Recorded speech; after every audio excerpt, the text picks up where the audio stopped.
नमस्कार, news point लेकर हाजिर हूं मैं राजीव। दोस्तों, मोदी की चुप्पी और अमित शाह के बड़बोलेपन से बीजेपी का बेड़ा गर्क हो रहा है। आप समझ ही गए होंगे कि मैं संसद में संविधान पर चर्चा के दौरान अमित शाह के दिए भाषण का जिक्र कर रहा हूं, जिससे ऐसा बवाल पूरे देश में मचा है जो किसी भी तरह से बीजेपी संभाल नहीं पा रही है। कायदे से मोदी को राज्यसभा में भाषण देना था, लेकिन उनकी जगह न जाने क्यों अमित शाह ने भाषण दिया और बाबा साहब के लिए अपमानजनक टिप्पणी उन्होंने की।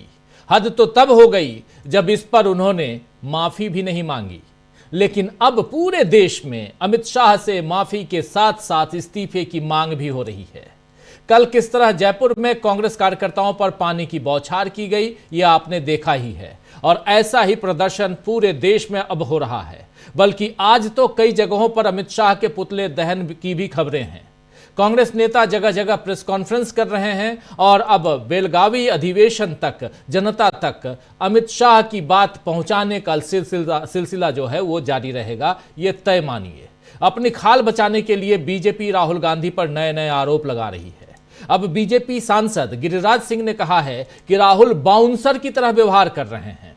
दरअसल बीजेपी के इन हमलों में राहुल गांधी से डर साफ नजर आ रहा है। हालांकि राहुल इन हमलों से रुक नहीं रहे हैं। कल राहुल गांधी महाराष्ट्र के परभणी का दौरा करेंगे और वहां 10 दिसंबर की शाम को रेलवे स्टेशन के बाहर डॉक्टर बाबा साहब अंबेडकर की प्रतिमा के पास संविधान की कांच से बनी प्रतिकृति को क्षतिग्रस्त कर दिया गया था, जिसके बाद परभणी में हिंसा भड़क उठी थी, आपको याद होगा। और राहुल यहां पुलिस हिरासत में मारे गए सोमनाथ सूर्यवंशी के परिवार से मिलेंगे और इसके अलावा वो विजय वकोडे के परिवार से भी मिलेंगे, जिनकी विरोध प्रदर्शन में भाग लेने के दौरान जान चली गई थी। बीजेपी राहुल गांधी के इस दौरे से अभी से परेशान नजर आ रही है। राज्य भाजपा प्रमुख यानी महाराष्ट्र के भाजपा के प्रमुख और राजस्व मंत्री चंद्रशेखर बावनकुले ने राहुल गांधी के दौरे को नाटक करार दिया है। यह समझ से परे है दोस्तों कि आखिर पीड़ित परिवारों से मिलना बीजेपी को नाटक क्यों लगता है। राहुल गांधी अगर आम नागरिक की हैसियत से उनके पास जाते तब भी वो उनका हक था, और अभी तो वो नेता प्रतिपक्ष होने के नाते वहां जा रहे हैं, जो उनका कर्तव्य भी है। वैसे कर्तव्य तो ये मोदी का है जो देश के प्रधानमंत्री हैं, लेकिन 2.5 सालों में मोदी मणिपुर तक तो नहीं जा सके, तो उनसे आप उम्मीद ही क्या करें। उम्मीद रखना बेकार है कि वो पीड़ितों के बीच जाएंगे। हां, अगर महाराष्ट्र में कोई बिजनेस समिट हो जहां देश दुनिया के व्यापारी पहुंचेंगे तो वहां नरेंद्र मोदी जरूर पहुंच जाएंगे। वैसे अभी तो मोदी कुवैत का सर्वोच्च सम्मान पाकर गदगद हैं। जी हां, आप जानते हैं कि नरेंद्र मोदी कुवैत गए हैं और कुवैत का सर्वोच्च सम्मान उन्हें मिला है। दुनिया भर में घूमते हुए नरेंद्र मोदी को देश की परवाह नहीं है और उनकी सत्ता की परवाह तो चुनाव आयोग कर ही रहा है, आप देख रहे हैं। ऐसा आरोप विपक्ष लगातार लगाता आया है। अब केंद्र सरकार के एक फैसले से इस आरोप को और दम मिल गया है। चुनाव आयोग की सिफारिश के आधार पर, यानी चुनाव आयोग के कहने पर, शुक्रवार को केंद्रीय विधि मंत्रालय ने चुनाव नियम 1961 में संशोधन किया है। अब मतदान बूथ के सीसीटीवी कैमरा और वेबकास्टिंग फुटेज के साथ साथ उम्मीदवारों की वीडियो रिकॉर्डिंग जैसे कुछ इलेक्ट्रॉनिक दस्तावेजों को सार्वजनिक नहीं किया जाएगा। सरकार का यह कहना है कि ये इन फुटेज के दुरुपयोग को रोकने के लिए किया गया है। हालांकि चुनाव नियम 1961 के नियम 93 के अनुसार चुनाव से संबंधित सभी कागजात सार्वजनिक निरीक्षण के लिए खुले होने चाहिए। कांग्रेस ने सरकार की तरफ से किए गए इन बदलावों का विरोध किया है। पार्टी महासचिव जयराम रमेश ने कहा है कि वो संशोधन को कानूनी रूप से चुनौती देंगे। वहीं कांग्रेस अध्यक्ष मल्लिकार्जुन खड़गे ने एक्स पर एक पोस्ट में कहा है कि मोदी सरकार द्वारा चुनाव संचालन नियमों में किया गया दुस्साहसिक संशोधन भारत के चुनाव आयोग की संस्थागत निष्ठा को तबाह करने की उसकी सुनियोजित साजिश के तहत एक और हमला है। खड़गे ने अपने तर्क के समर्थन में कई मामलों को गिनाया है और कहा है कि इससे पहले उन्होंने भारत के मुख्य न्यायाधीश को चुनाव आयुक्तों की नियुक्ति करने वाले चयन पैनल से हटा दिया था और अब वो हाईकोर्ट के आदेश के बाद भी चुनावी जानकारी को छिपाने का सहारा ले रहे हैं। कुछ ऐसी ही बात केसी वेणुगोपाल ने भी कही है। ये केसी वेणुगोपाल को सुनते हैं कि क्या कुछ कहा है इसी मसले पे। बात जो है वो चुनाव में जो चुनाव के जो नियम 1961 के जो की धारा 93 है उसके आधार पर जो बातें कही गई हैं उसमें परिवर्तन कर दिया गया है। उसी पर क्या केसी वेणुगोपाल कह रहे हैं, सुनिए जरा। That is one of the serious issues. After Haryana election itself, we asked for the final voter list from the Election Commission of India, which is mandatory to give as per the existing rules. They didn't give us. Because after Haryana and Maharashtra election, we clearly complained to the Election Commission of India, something happened in this election. It did not happen as a genuine election. There was something happened in election, some investigation is needed. They ruled out everything. After that only we asked them about this voter list, which they denied. After that we went to High Court. High Court ordered that the voter list and sufficient documents has to be provided to the parties. Immediately after that, what happened? Instead of obeying the High Court order, they amended the rule. Though this is it is a very clear-cut case that something is happening in the election commission, something is happening in the electoral process. Very clear.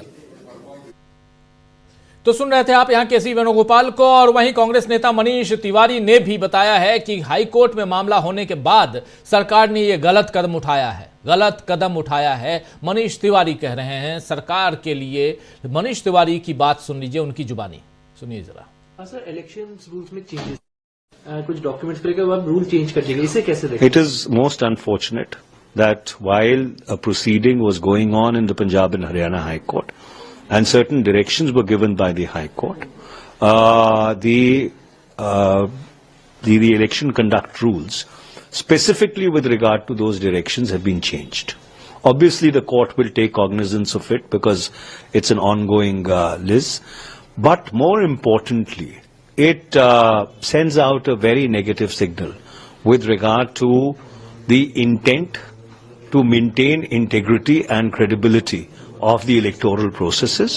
We condemn it, and these rules obviously will have to be laid on the floor of Parliament, and in the budget session of Parliament, I think the Indian तो मनीष तिवारी को आप सुन रहे थे।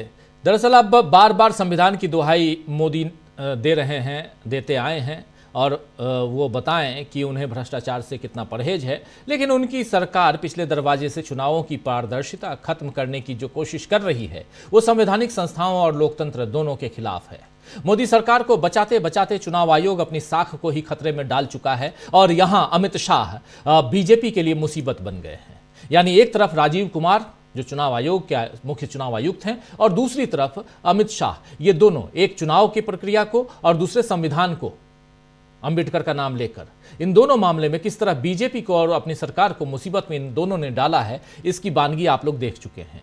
अंबेडकर मामले के अलावा अब बिहार में नीतीश कुमार की नाराजगी का मामला बीजेपी के लिए मुश्किल बन रहा है, कह सकते हैं। कुछ दिन पहले बिहार चुनाव और वहां सीएम फेस को लेकर अमित शाह ने नीतीश कुमार के नाम पर टालमटोल वाला जवाब दिया था कि चुनाव बाद में पार्लियामेंट बोर्ड इस बारे में तय करेगा, यानी कि चुनाव के बाद पता चलेगा कि कौन वहां का मुख्यमंत्री होगा। तब से नीतीश कुमार बीजेपी से नाराज चल रहे हैं। अब वो बीमार बताए जा रहे हैं और इस वजह से बिहार बिजनेस कनेक्ट तक में नहीं पहुंचे और न ही उद्योगपतियों से उन्होंने मुलाकात की। बताया जा रहा है कि अंबेडकर पर अमित शाह के बयान के बाद नीतीश पर अपना रुख स्पष्ट करने का दबाव बन रहा है। केजरीवाल ने तो इस बारे में उन्हें चिट्ठी लिखी ही है, और अब नीतीश सार्वजनिक कार्यक्रम में नजर नहीं आ रहे हैं, तो फिर बिहार में कयास लगने लगे हैं कि क्या कोई बदलाव होने वाला है, क्योंकि नीतीश जब भी चुप हुए या बीमार हुए उन्होंने पलटी मारी है। क्या नीतीश पलटी मारने जा रहे हैं, एक बड़ा सवाल है। तो आइए दोस्तों, आज न्यूज पॉइंट में चर्चा करेंगे कि अमित शाह के बड़बोलेपन से कैसे फंस गई है बीजेपी, भाजपा के षड्यंत्र का कैसे हो रहा है पर्दाफाश, और कांग्रेस का पूरे देश में कैसे चल रहा है हल्ला बोल। ये सारी बातें हम इस चर्चा के दौरान करेंगे। आइए, हमारे साथ कुछ वरिष्ठ साथी जुड़े हुए हैं, पहले उन सबसे आपका परिचय करवाता हूं और आगे बढ़ते हैं। देखिए, इस वक्त हमारे साथ 4 वरिष्ठ साथी जुड़े हुए हैं। हमारे एग्जीक्यूटिव एडिटर जयशंकर गुप्त जी हमारे साथ जुड़े हुए हैं। जयशंकर जी, आपका स्वागत करता हूं। अमरेंद्र उपाध्याय जी हमारे ऑनलाइन एडिटर जुड़े हुए हैं, सीनियर जर्नलिस्ट हमारे साथी राहुल लाल जी जुड़े हुए हैं और सीनियर जर्नलिस्ट हमारे साथी प्रेम कुमार जी जुड़े हुए हैं। आप चारों का स्वागत इस्तकबाल है। स्वागत इस्तकबाल आप तमाम दोस्त साथी शुभचिंतक आप सबका जो अब तक जुड़ चुके हैं, जो जुड़ने वाले हैं इस कार्यक्रम में। सीधे प्रेम कुमार जी आपके पास आना चाहता हूं। ये सप्ताह बहुत ही गहमा गहमी, गर्मी, ऐसे भीड़ भाड़ जो देख रहे हैं स्क्रीन पे, यानी प्रदर्शनों का सप्ताह रहा और सामने दो मामला बहुत महत्वपूर्ण, एक चुनाव आयोग हमेशा फंसा हुआ और दूसरा सोने में सुहागा अगर विपक्ष की तरफ से देखा जाए तो अमित शाह ने कर दिया। क्या माना जाए, यहां पर बीजेपी अपने बड़बोलेपन, बीजेपी अपने अहंकार के कारण आज फंसी हुई दिखाई देती है। प्रेम कुमार जी। देखिए, अब वो जमाना चला गया जब विपक्ष को कमजोर कहा जाता था, कहते थे विपक्ष में दम ही नहीं है, कांग्रेस में दम ही नहीं है। अब उलट गया है सिचुएशन, अब सरकार में दम नहीं है। सरकार अपने आप को दम लाने के लिए अनैतिक हथकंडों का सहारा ले रही है। सरकार संसद में प्रोटेस्ट को बैन कर रही है। सरकार उन सवालों को जिसको कि लगातार चुनाव चोरी बोल करके उठाए जा रहे हैं, उस चुनाव चोरी को पर्दाफाश न हो जाए इसके लिए नियम बदल रही है। यह तो वही बात हो गई कि आप अचानक किसी चोर के पास पहुंच जाएं तो वो अपना हाथ दोनों पीछे कर ले, तो फिर बाकी नहीं रह जाता बताने का कि क्या है, चोरी हुई है वो समझ में आ जाता है। तो यहाँ पर दोनों हाथ पीछे कर लिया इन्होंने, बताया कि नहीं देंगे, जो सबूत आप मांग रहे नहीं देंगे, हम नहीं देंगे। बोलचाल की भाषा में यही समझिए, दोनों हाथ पीछे करके बता रही है सरकार हम नहीं देंगे, आप बोलते रहिए हम नहीं देंगे। ये हालात बन गए हैं।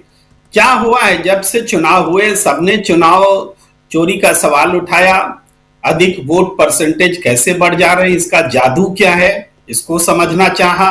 वे किसी प्रदेश में, महाराष्ट्र में 47 लाख वोट कैसे जुड़ जा रहे हैं, इसको समझना चाहा। ये जानना चाहा कि मरकड़वाड़ी गांव के लोग ऐसा क्यों फील कर रहे हैं कि हमने वोट किसी को दिया और वोट कहीं और चला गया। तो इस तरह की बातों का उत्तर चाहिए था। एक वकील लड़ रहे थे, सोशल एक्टिविस्ट लड़ रहे थे, पॉलिटिकल पार्टीज के बहुत सारे सवाल चुनाव आयोग के पास हैं जिसका वो जवाब नहीं दे रही है। वो इलेक्ट्रॉनिक मशीन में, ईवीएम में 99% रिचार्ज रहने का मुद्दा अभी तक अनसुलझा है। इन बातों पर कोई जवाब नहीं है और जब जवाब देने के लिए एक तरह से बाध्य किया हाई कोर्ट ने, तो अब ये कह रहे हैं कि डॉक्यूमेंट्स देने से बेईमानी या इसको डिस्टोर्ट करने का खतरा होगा। अरे आपके पास वो सुरक्षित नहीं है, इसीलिए ये सवाल है। ये डिस्टोर्ट हो चुका है, इसलिए ये सवाल है। हम उस डिस्टोर्ट को समझना चाहते हैं, इसलिए हाई कोर्ट गए हैं। कोई ऐसे ही नहीं कोई बाजार में खड़ा होकर के आपसे कुछ मांग रहा है, आपको कानूनन रूप से मांगा जा रहा है। हाई कोर्ट आपको कह रही है कि आप प्रोवाइड कीजिए वो डॉक्यूमेंट्स, वो जो इलेक्ट्रॉनिक, जो क्या बोलते हैं डिजिटल डॉक्यूमेंट्स वगैरह हैं वो सब दीजिए। लेकिन उसको देने से भी सरकार परहेज कर रही है। डिस्टोर्ट हो चुका है और ये कह रही है कि डिस्टोर्ट हो सकता है। ये फर्क सबके सामने है। अब क्या है कि लोगों की चिंता होती है कि ये सब इतना किया जा रहा है, जैसे बताया जाता था कि बुलडोजर ही एक मॉडल है जो न्याय दे सकता है, वो भी खुल्ला होता था जी। खारिज किया। आवाज आपकी कट रही है, आवाज आपकी जी। मेरी आवाज लगता है लैपटॉप भी ले नहीं पाती है।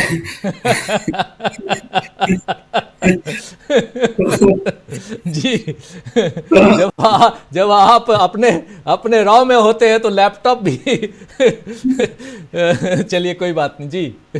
तो उससे आगे हम बात करें, ये सारी चीजें एकदम एक कड़वी सच्चाई सरकार के लिए और जमीनी सच्चाई आम जनता के लिए सामने आ गई है कि चुनाव की चोरी हो रही है। दूसरी तरफ कई और जो घटनाएं घट रही हैं, हमने कहा कि अपोजिशन जिंदा ही नहीं मजबूत होकर खड़ा है और सरकार डर गई है। वो अपने आप को बचाने के लिए सरकारी हथकंडों का, कानून का, अपनी ताकत का बेजा इस्तेमाल कर रही है, उसमें लगी हुई है। तो ये चीजें हमें तो बहुत सुकून लगता है कि आज कम से कम गलत को गलत बोलने वालों की संख्या बढ़ी है, सड़क पर उतरने वालों की संख्या बढ़ी है।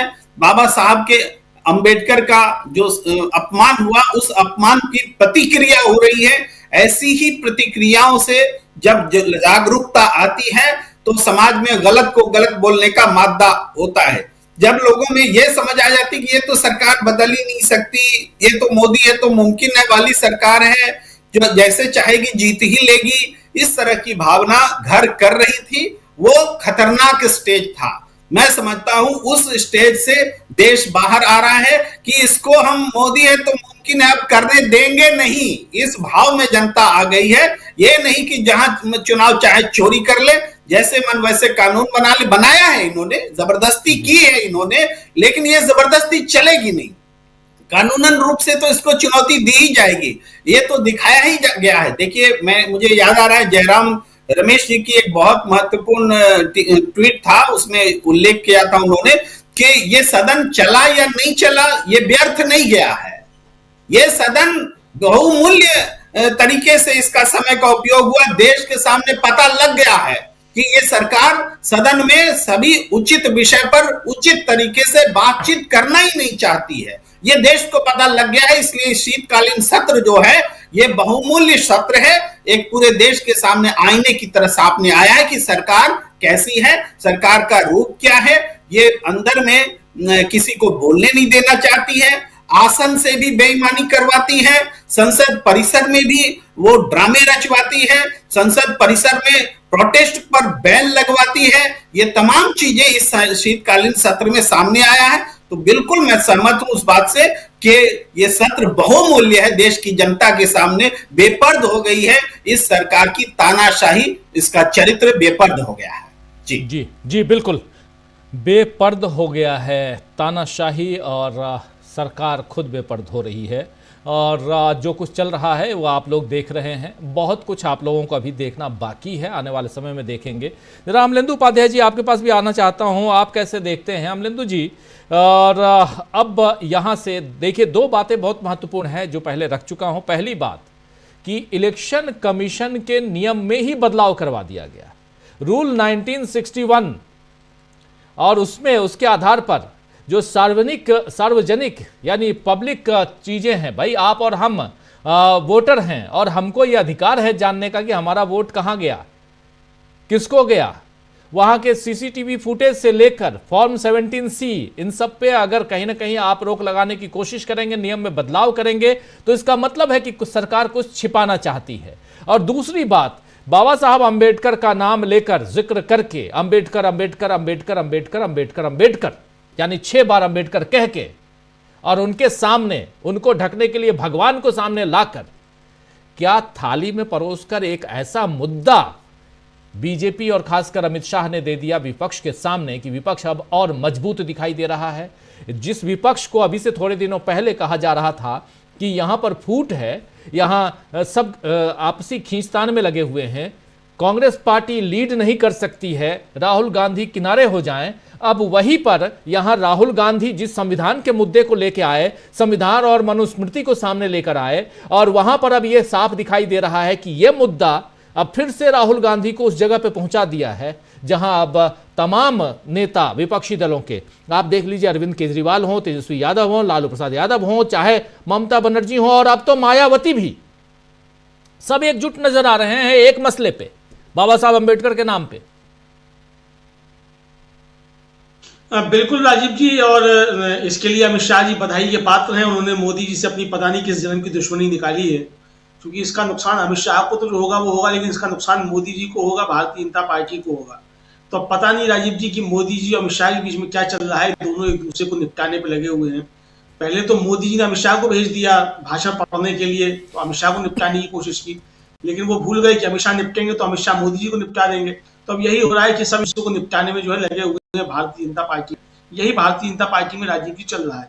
तो जो बात कही जा रही थी कि साहब वो इंडिया गठबंधन में फूट है, असल में वो भी सब जो था वो जो उनका मीडिया है भारतीय जनता पार्टी पोषित जो है उसका एक शोषा था, उसकी तरफ से वो नैरेटिव बनाने की कोशिश की जा रही थी। और वो नैरेटिव जो ध्वस्त होता वो दिखाई दिया कि जब सदन के अंदर और सदन के बाहर बाबा साहब के मसले पर पूरा विपक्ष जो है एकजुट नजर आया, और एक तरीके से कहा जाए कि इसमें एक एंट्री नई जो है मायावती की भी हो गई, जो अभी तक भारतीय जनता पार्टी की विश्वस्त सहयोगी समझी जा रही थी। तो उनको भी मजबूर होना पड़ा अपने मतदाताओं के दबाव में कि वो बाबा साहब के अपमान के मसले पर अमित शाह के भारतीय जनता पार्टी के खिलाफ खड़ी हो। दूसरा राजीव जी, ये जो चुनाव आयोग का जो 1961 का जो नियम है 93(2)(a) उसमें जो संशोधन किया है सरकार ने, ये साफ तौर पे बताता है कि 2024 का लोकसभा चुनाव, हरियाणा और महाराष्ट्र की विधानसभा चुनाव बेईमानी से जीते गए हैं। चूंकि लोकसभा चुनाव में भी ये हुआ कि भाई 6-6 दिन तक और 7-7 दिन तक 11-11 दिन तक पहले और दूसरे चरण के जो थे वो नहीं बताया गया कि आखिरी उसका डाटा क्या है, कितना मतदान हुआ, और उसके बाद मालूम पड़ा कि साहब वो 11% तक जो था वो वोट बढ़ा दिए गए। इसी तरीके से हरियाणा और महाराष्ट्र में जो थे वो 8-8% तक वोट बढ़ा दिए गए। और आप देखें जीत और हार का अंतर अगर देखेंगे तो कुल मिला के 3 या 4% से भारतीय जनता पार्टी जीत रही है। यानी कि कोई बड़े पैमाने पर घपलेबाजी की गई है। और जब ये मांग की गई कि आप हमको डाटा दीजिए, भाई अगर आपने 10% वोट बढ़ाया है, 8% वोट बढ़ाया है, तो जाहिर सी बात है कि 5 बजे के बाद ये लाइन लंबी लगी होगी, 9 बजे तक, 11 बजे तक, 12 बजे तक चली होगी। जब आपने अगले दिन डाटा अपडेट किया है तो अगले दिन तक लाइन लगी होगी। तो आप उसका जो है वो दीजिए हमको सीसीटीवी फुटेज कि कहाँ हुआ, और 87 फॉर्म दीजिए। तो ये चूंकि ना देना पड़े, उससे पोल खुल जाएगी, चूंकि ये सब वोट बढ़ाए गए हैं चुनाव आयोग में बैठ करके, तो इसलिए जो है वो ये नियमों में संशोधन किया गया है। लेकिन जब कोई मामला सब जुडिस है तो सरकार उसमें बदलाव कैसे कर सकती है? मुझे लगता है कि इस पे अवमानना का नोटिस जो है सुप्रीम हाई कोर्ट को खुद जो है वो सरकार को दे देना चाहिए, विधि न्याय मंत्रालय को दे देना चाहिए, और न्याय मंत्री जो है उनको इस पे दे देना चाहिए अवमानना का नोटिस, कि जब एक मामला विचाराधीन है और पंजाब और हरियाणा हाई कोर्ट ने बाकायदा आदेश दिए चुनाव आयोग को कि आप ये सारे डाटा जो याचिकाकर्ता हैं महमूद प्राचा उपलब्ध कराइए। वो 9 दिसंबर को आदेश हुआ और इसी शुक्रवार को सरकार ने वो बदल दिया आदेश, मतलब नियम बदल दिए ताकि वो डाटा नहीं देना पड़े। इसका मतलब राजीव जी, हम लोग जो लोकसभा चुनाव के दौरान लगातार ये बात करते रहते थे कि अगर चुनाव निष्पक्ष और स्वतंत्र और पारदर्शी है तो भारतीय जनता पार्टी 140 से ऊपर सभा में नहीं जीत रही है।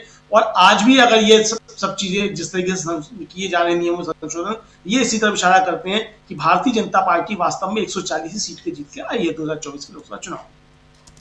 जी, 240 नहीं बल्कि 140 सीट जीत के आई है भारतीय जनता पार्टी। क्योंकि जब यहाँ डाटा उपलब्ध कराने की बात आ रही है तो डाटा उपलब्ध कराने वाला जो नियम है उसी नियम को आप बदल दे रहे हैं। ये छोटा मोटा मामला नहीं है। जरा राहुल लाल जी आपके पास आना चाहता हूं, कैसे देखा जाए? इलेक्शन की बात, ईवीएम की बात लगातार होती रहती है, लेकिन इस बार तो मामला जो है वो सरकार ने ही पलट दिया है। सरकार साफ साफ अगर रूल 1961 में परिवर्तन अगर है कर रही है तो ये छोटी मोटी बात नहीं है, कर चुकी है। फॉर्म 17C का जिक्र आता है हमेशा, सीसीटीवी फुटेज की बात आती है, लेकिन अब आप और हम जैसे लोग या जो चुनाव लड़ रहे हैं वैसे लोग सार्वजनिक तौर पर अब ये उपलब्ध नहीं कराया जाएगा। ये 3 दिन से खबर है। अब इस बात को केसी वेणुगोपाल की बात आपने सुन ली, आपने मल्लिकार्जुन खड़गे की बात सुन ली, आपने पवन खेड़ा, जयराम रमेश की बात सुन ली, मनीष तिवारी की बात सुन ली। ये तमाम लोग इसका विरोध कर रहे हैं, इसको चैलेंज करने जा रहे हैं सुप्रीम कोर्ट में और हाई कोर्ट में। और इस मसले पे अभी ये मामला already high court, Mumbai high court में है पड़ा हुआ। उसके बाद से अगर जब चुनाव की बातें जिसमें पारदर्शिता की बात हो रही है वो न करके, और दिल्ली चुनाव सामने है और हरियाणा और महाराष्ट्र के चुनाव को लेकर बहुत सारे संशय बरकरार हैं, वैसे में ये नियम परिवर्तन करना कहीं न कहीं आप चुनाव की प्रक्रिया के साथ कोई छेड़छाड़ या कुछ और करने की गुंजाइश को आप वहां ढकने की कोशिश कर रहे हैं, ये माना जाए? चुनाव आयोग का पूरा व्यवहार है और जो केंद्र सरकार का व्यवहार है। अब तक तो हम लोग संभावना लगा रहे थे और वो संभावना भी केवल अपने मन से नहीं लगा रहे थे, तमाम आंकड़े दिख रहे थे, पारदर्शिता की स्थितियां नजर नहीं आ रही थी। लेकिन एक कहावत है ना कि चोर के दाढ़ी में तिनका। आपसे सबूत मांगा गया और आप कह दीजिए कि नहीं, सबूत तो मैं दूंगा ही नहीं, मैं नियम बदल दूंगा लेकिन सबूत नहीं दूंगा। फॉर्म 17 से या तमाम जो चीजें हैं वो पब्लिक डोमेन में क्यों नहीं आनी चाहिए? और पब्लिक डोमेन में अगर पंजाब हरियाणा हाईकोर्ट आदेश कर रही है और आदेश करने के बाद आप चुनाव संचालन नियमों को बदल दे रहे हैं, तो ये तो बिल्कुल ही सवाल खड़े होंगे। देखिए, एक तो यह है कि आर्टिकल 324 जो भारतीय संविधान का अनुच्छेद है राजीव जी, जो कि चुनाव आयोग को यह जिम्मेदारी देता है कि वह स्वतंत्र और निष्पक्ष चुनाव कराए। स्वतंत्रता निष्पक्षता के साथ पारदर्शिता शब्द ऑटोमेटिक जुड़ा हुआ है। मुख्य चुनाव आयुक्त केवल पारदर्शिता पर भाषण देते हैं और शेरो शायरी की कहानी करते हैं, लेकिन अगर वो ये सिफारिश करते हैं और केंद्र सरकार अगर ये चीज कर रही है, आपको याद होगा कि पूरे घटनाक्रम में तो हम लोग को इलेक्टोरल बॉन्ड वाला जो सुप्रीम कोर्ट में सुनवाई होती थी, वही चीज ध्यान में आ रहा है राजीव जी। तब सुप्रीम कोर्ट में केंद्र सरकार पक्ष रखती थी कि किसके फंड में कौन पैसा किसको दे रहा है, वो जनता क्यों जाने। अरे जनता क्यों नहीं जानेगी? लोकतंत्र में जनता ही सब जनार्दन है, तो आप जनता से सूचना क्यों छुपाना चाह रहे हैं? वही देखिए, पार्ट 2 की स्थिति में फिर से यहां पर नजर आ रही है वो स्थितियां। जो 1961 का चुनाव संचालन नियम 93 TA है, उसके अंतर्गत जो चीजें पब्लिक डोमेन में होनी चाहिए थी, क्यों नहीं? सीसीटीवी फुटेज क्यों नहीं मिलना चाहिए? फॉर्म 17 से क्यों नहीं मिलना चाहिए? लोकसभा चुनाव से पूरे देश में एक ही चर्चा चल रही है राजीव जी। हम लोग घर का एक बजट होता है, आय और व्यय, हम लोग तमाम आंकड़ों को देखते हैं। आखिर दो आंकड़ों में मिलान क्यों नहीं हो पाती चुनाव आयोग के द्वारा कि वोट प्रतिशत कितना हुआ, यानी कि कितना वोट पड़े वोट प्रतिशत के रूप में, और कुल वोट कितने पड़े, जनता को एक जानकारी मिल जाए, और मतगणना होने के बाद हम मिलान कर सकें कि जितने वोट गिने जाए वो उतने ही वोट है या नहीं है। ये कोई बहुत बड़ा रॉकेट साइंस वाला डिमांड तो जनता नहीं कर रही है, लेकिन अगर जनता इतना छोटा सा डिमांड कर रही है कि वोट प्रतिशत और उस दिन जो वोट डाले गए हैं और जब गिनती हो रही है, दोनों में तुलना हो जाए, चुनाव आयोग वहां पर भी भाग जा रहा है राजीव जी। हम लोगों को आज तक पता नहीं चला लोकसभा चुनाव में उड़ीसा में 14% के तक वोट प्रतिशत की वृद्धि कैसे हो गई। भाई, एक तरफ तो भारतीय जनता पार्टी सरकार कहती है कि हम लोग डिजिटल इंडिया में, डिजिटल इंडिया में हम लोग जी रहे हैं, और फिर आंकड़ों में इतनी बड़ी गड़बड़ी और उसमें आप पारदर्शिता ना रखें, तो इसका मतलब है कि वर्तमान चुनावी व्यवस्था में बड़ी स्तर पर धांधली की कहानियां चल रही हैं। और वही कारण है कि जब हम लोग जमीन पर जाकर जो चीजों का मूल्यांकन करते हैं राजीव जी, वो मूल्यांकन हम लोगों का विश्लेषण कई जगह सही होता है, जहां पे धांधली नहीं हो पाती है, और जहां धांधली हो जाती है वो चीजें बिगड़ जाती है।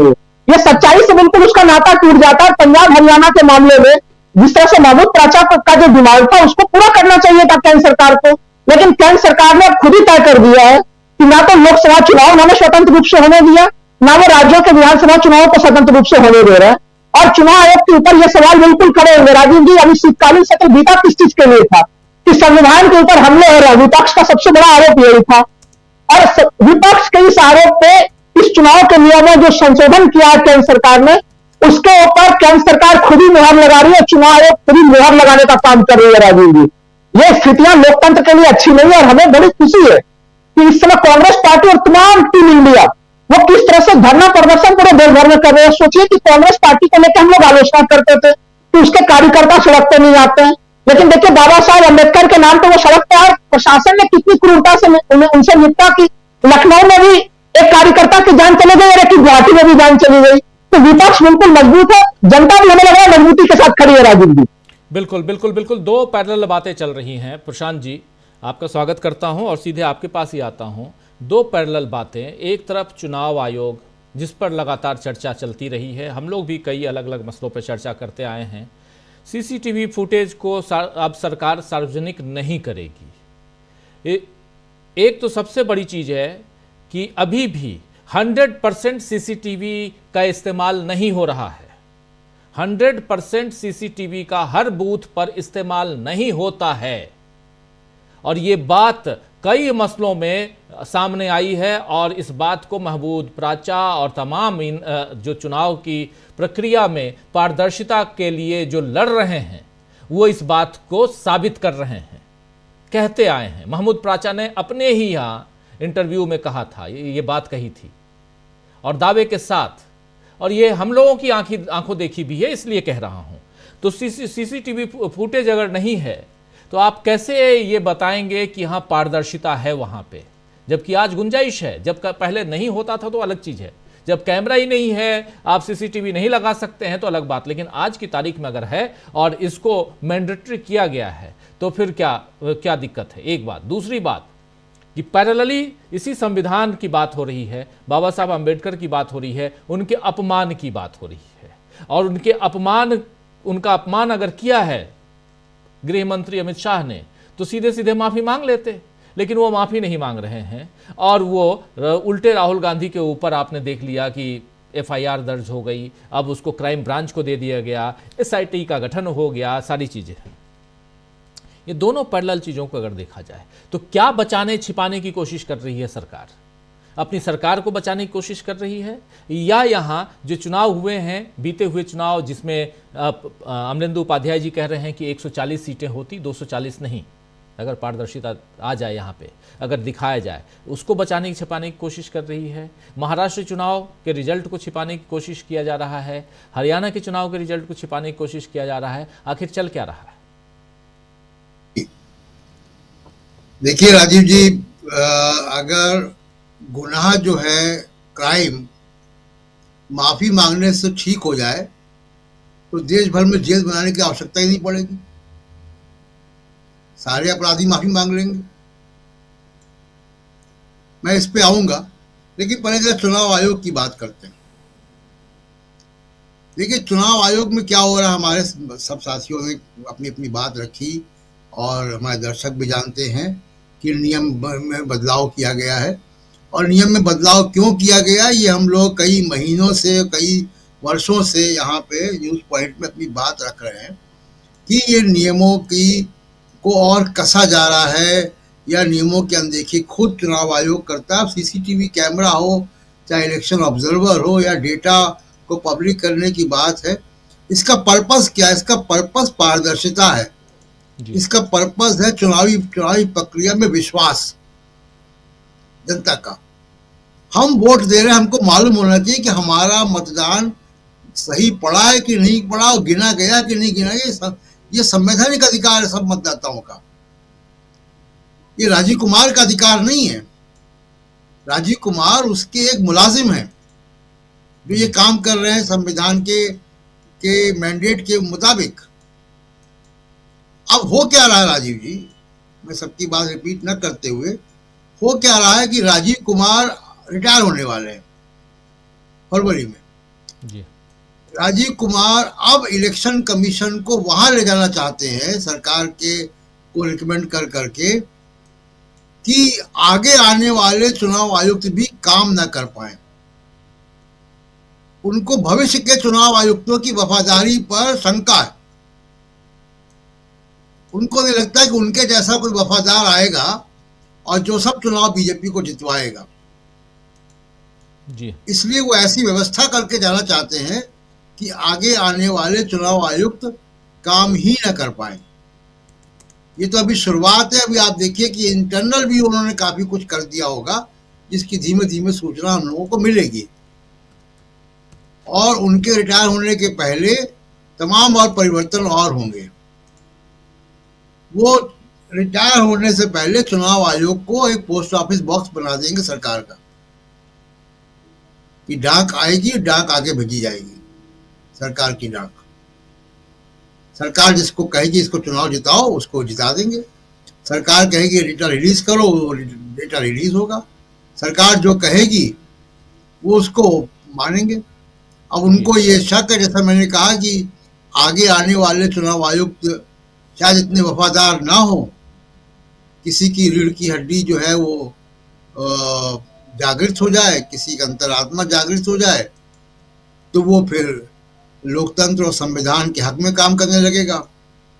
तो राजीव कुमार ये करना चाहते हैं।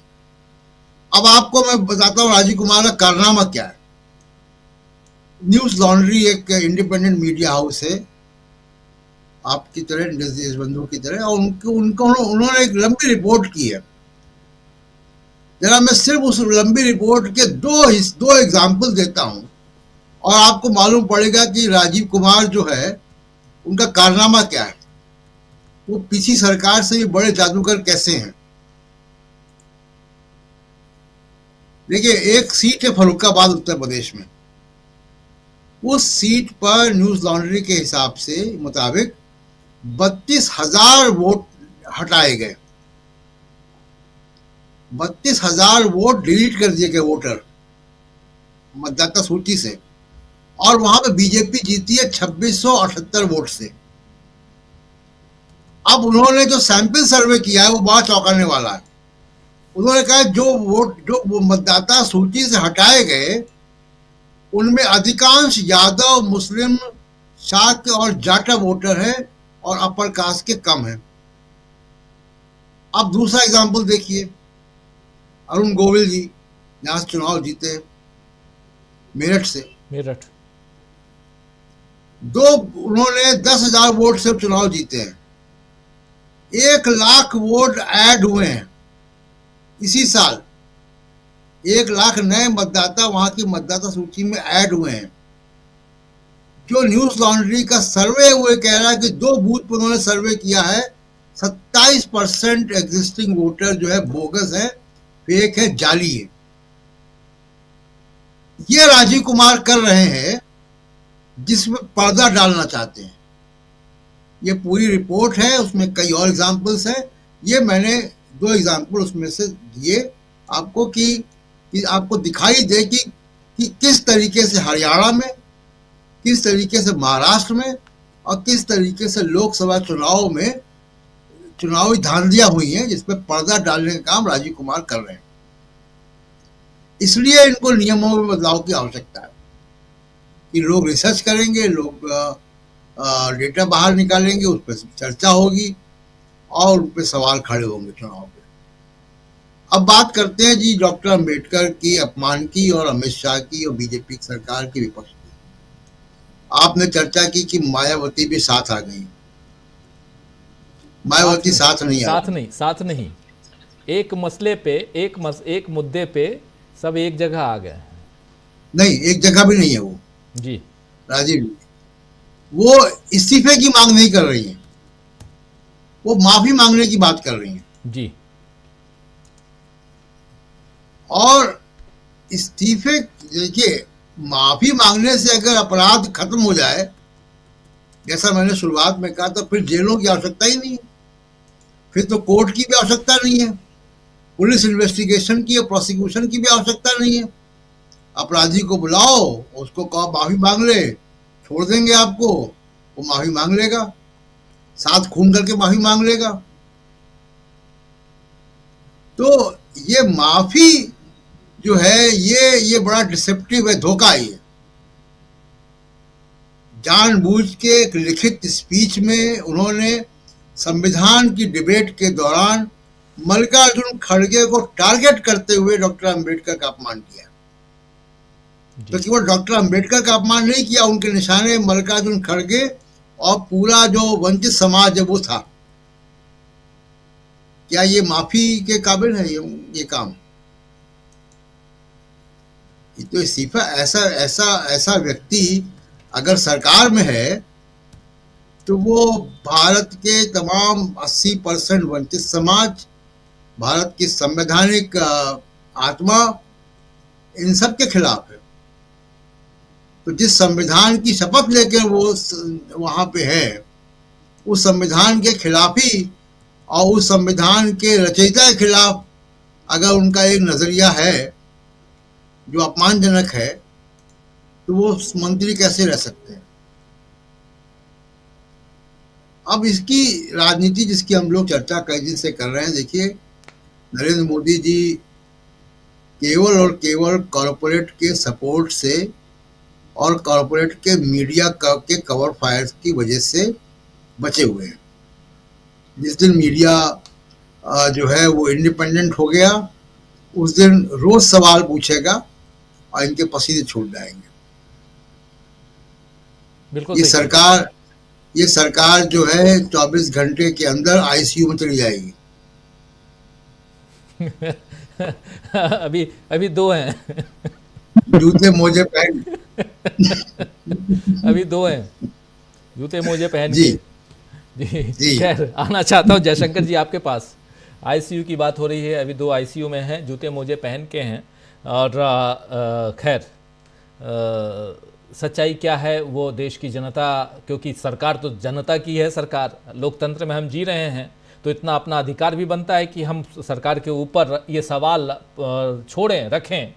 और यही है कि जिस मीडिया के एक हिस्से का जिक्र कर रहे हैं प्रशांत जी की, वो जिस दिन पलट गया उस दिन फिर पसीने छूट जाएंगे सरकार के, ये तो तय मानिए।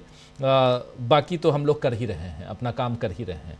लेकिन जयशंकर जी, बहुत महत्वपूर्ण है कि यहाँ चुनावी धांधली को रोकने की जगह ये जो चीज़ें हैं, इससे आप चुनावी धांधली को बढ़ावा नहीं दे रहे हैं, एक बात। दूसरी बात, इस पर भी अपनी बात रखिएगा, क्योंकि चुनाव की प्रक्रिया को बहुत नज़दीक से और कई बार मैं चर्चा कर चुका हूं इसी मंच पे, आपने देखा है इसलिए। और दूसरी बात महत्वपूर्ण कि पूरा सप्ताह बीत गया, संसद का जो शीतकालीन सत्र था वो ठंडा हो गया, ठंडक में इतना ठंडा हो गया कि अंदर की गर्मी बाहर सड़कों पे आ गई।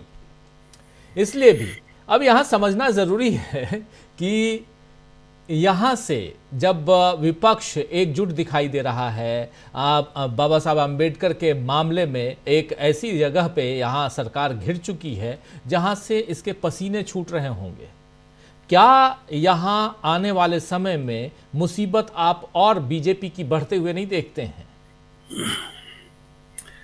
नहीं, जो चुनाव के नियम कानूनों में जो बदलाव किया जा रहा है वो अपने आप में इस बात का सबूत है कि मुसीबतें बढ़ रही हैं।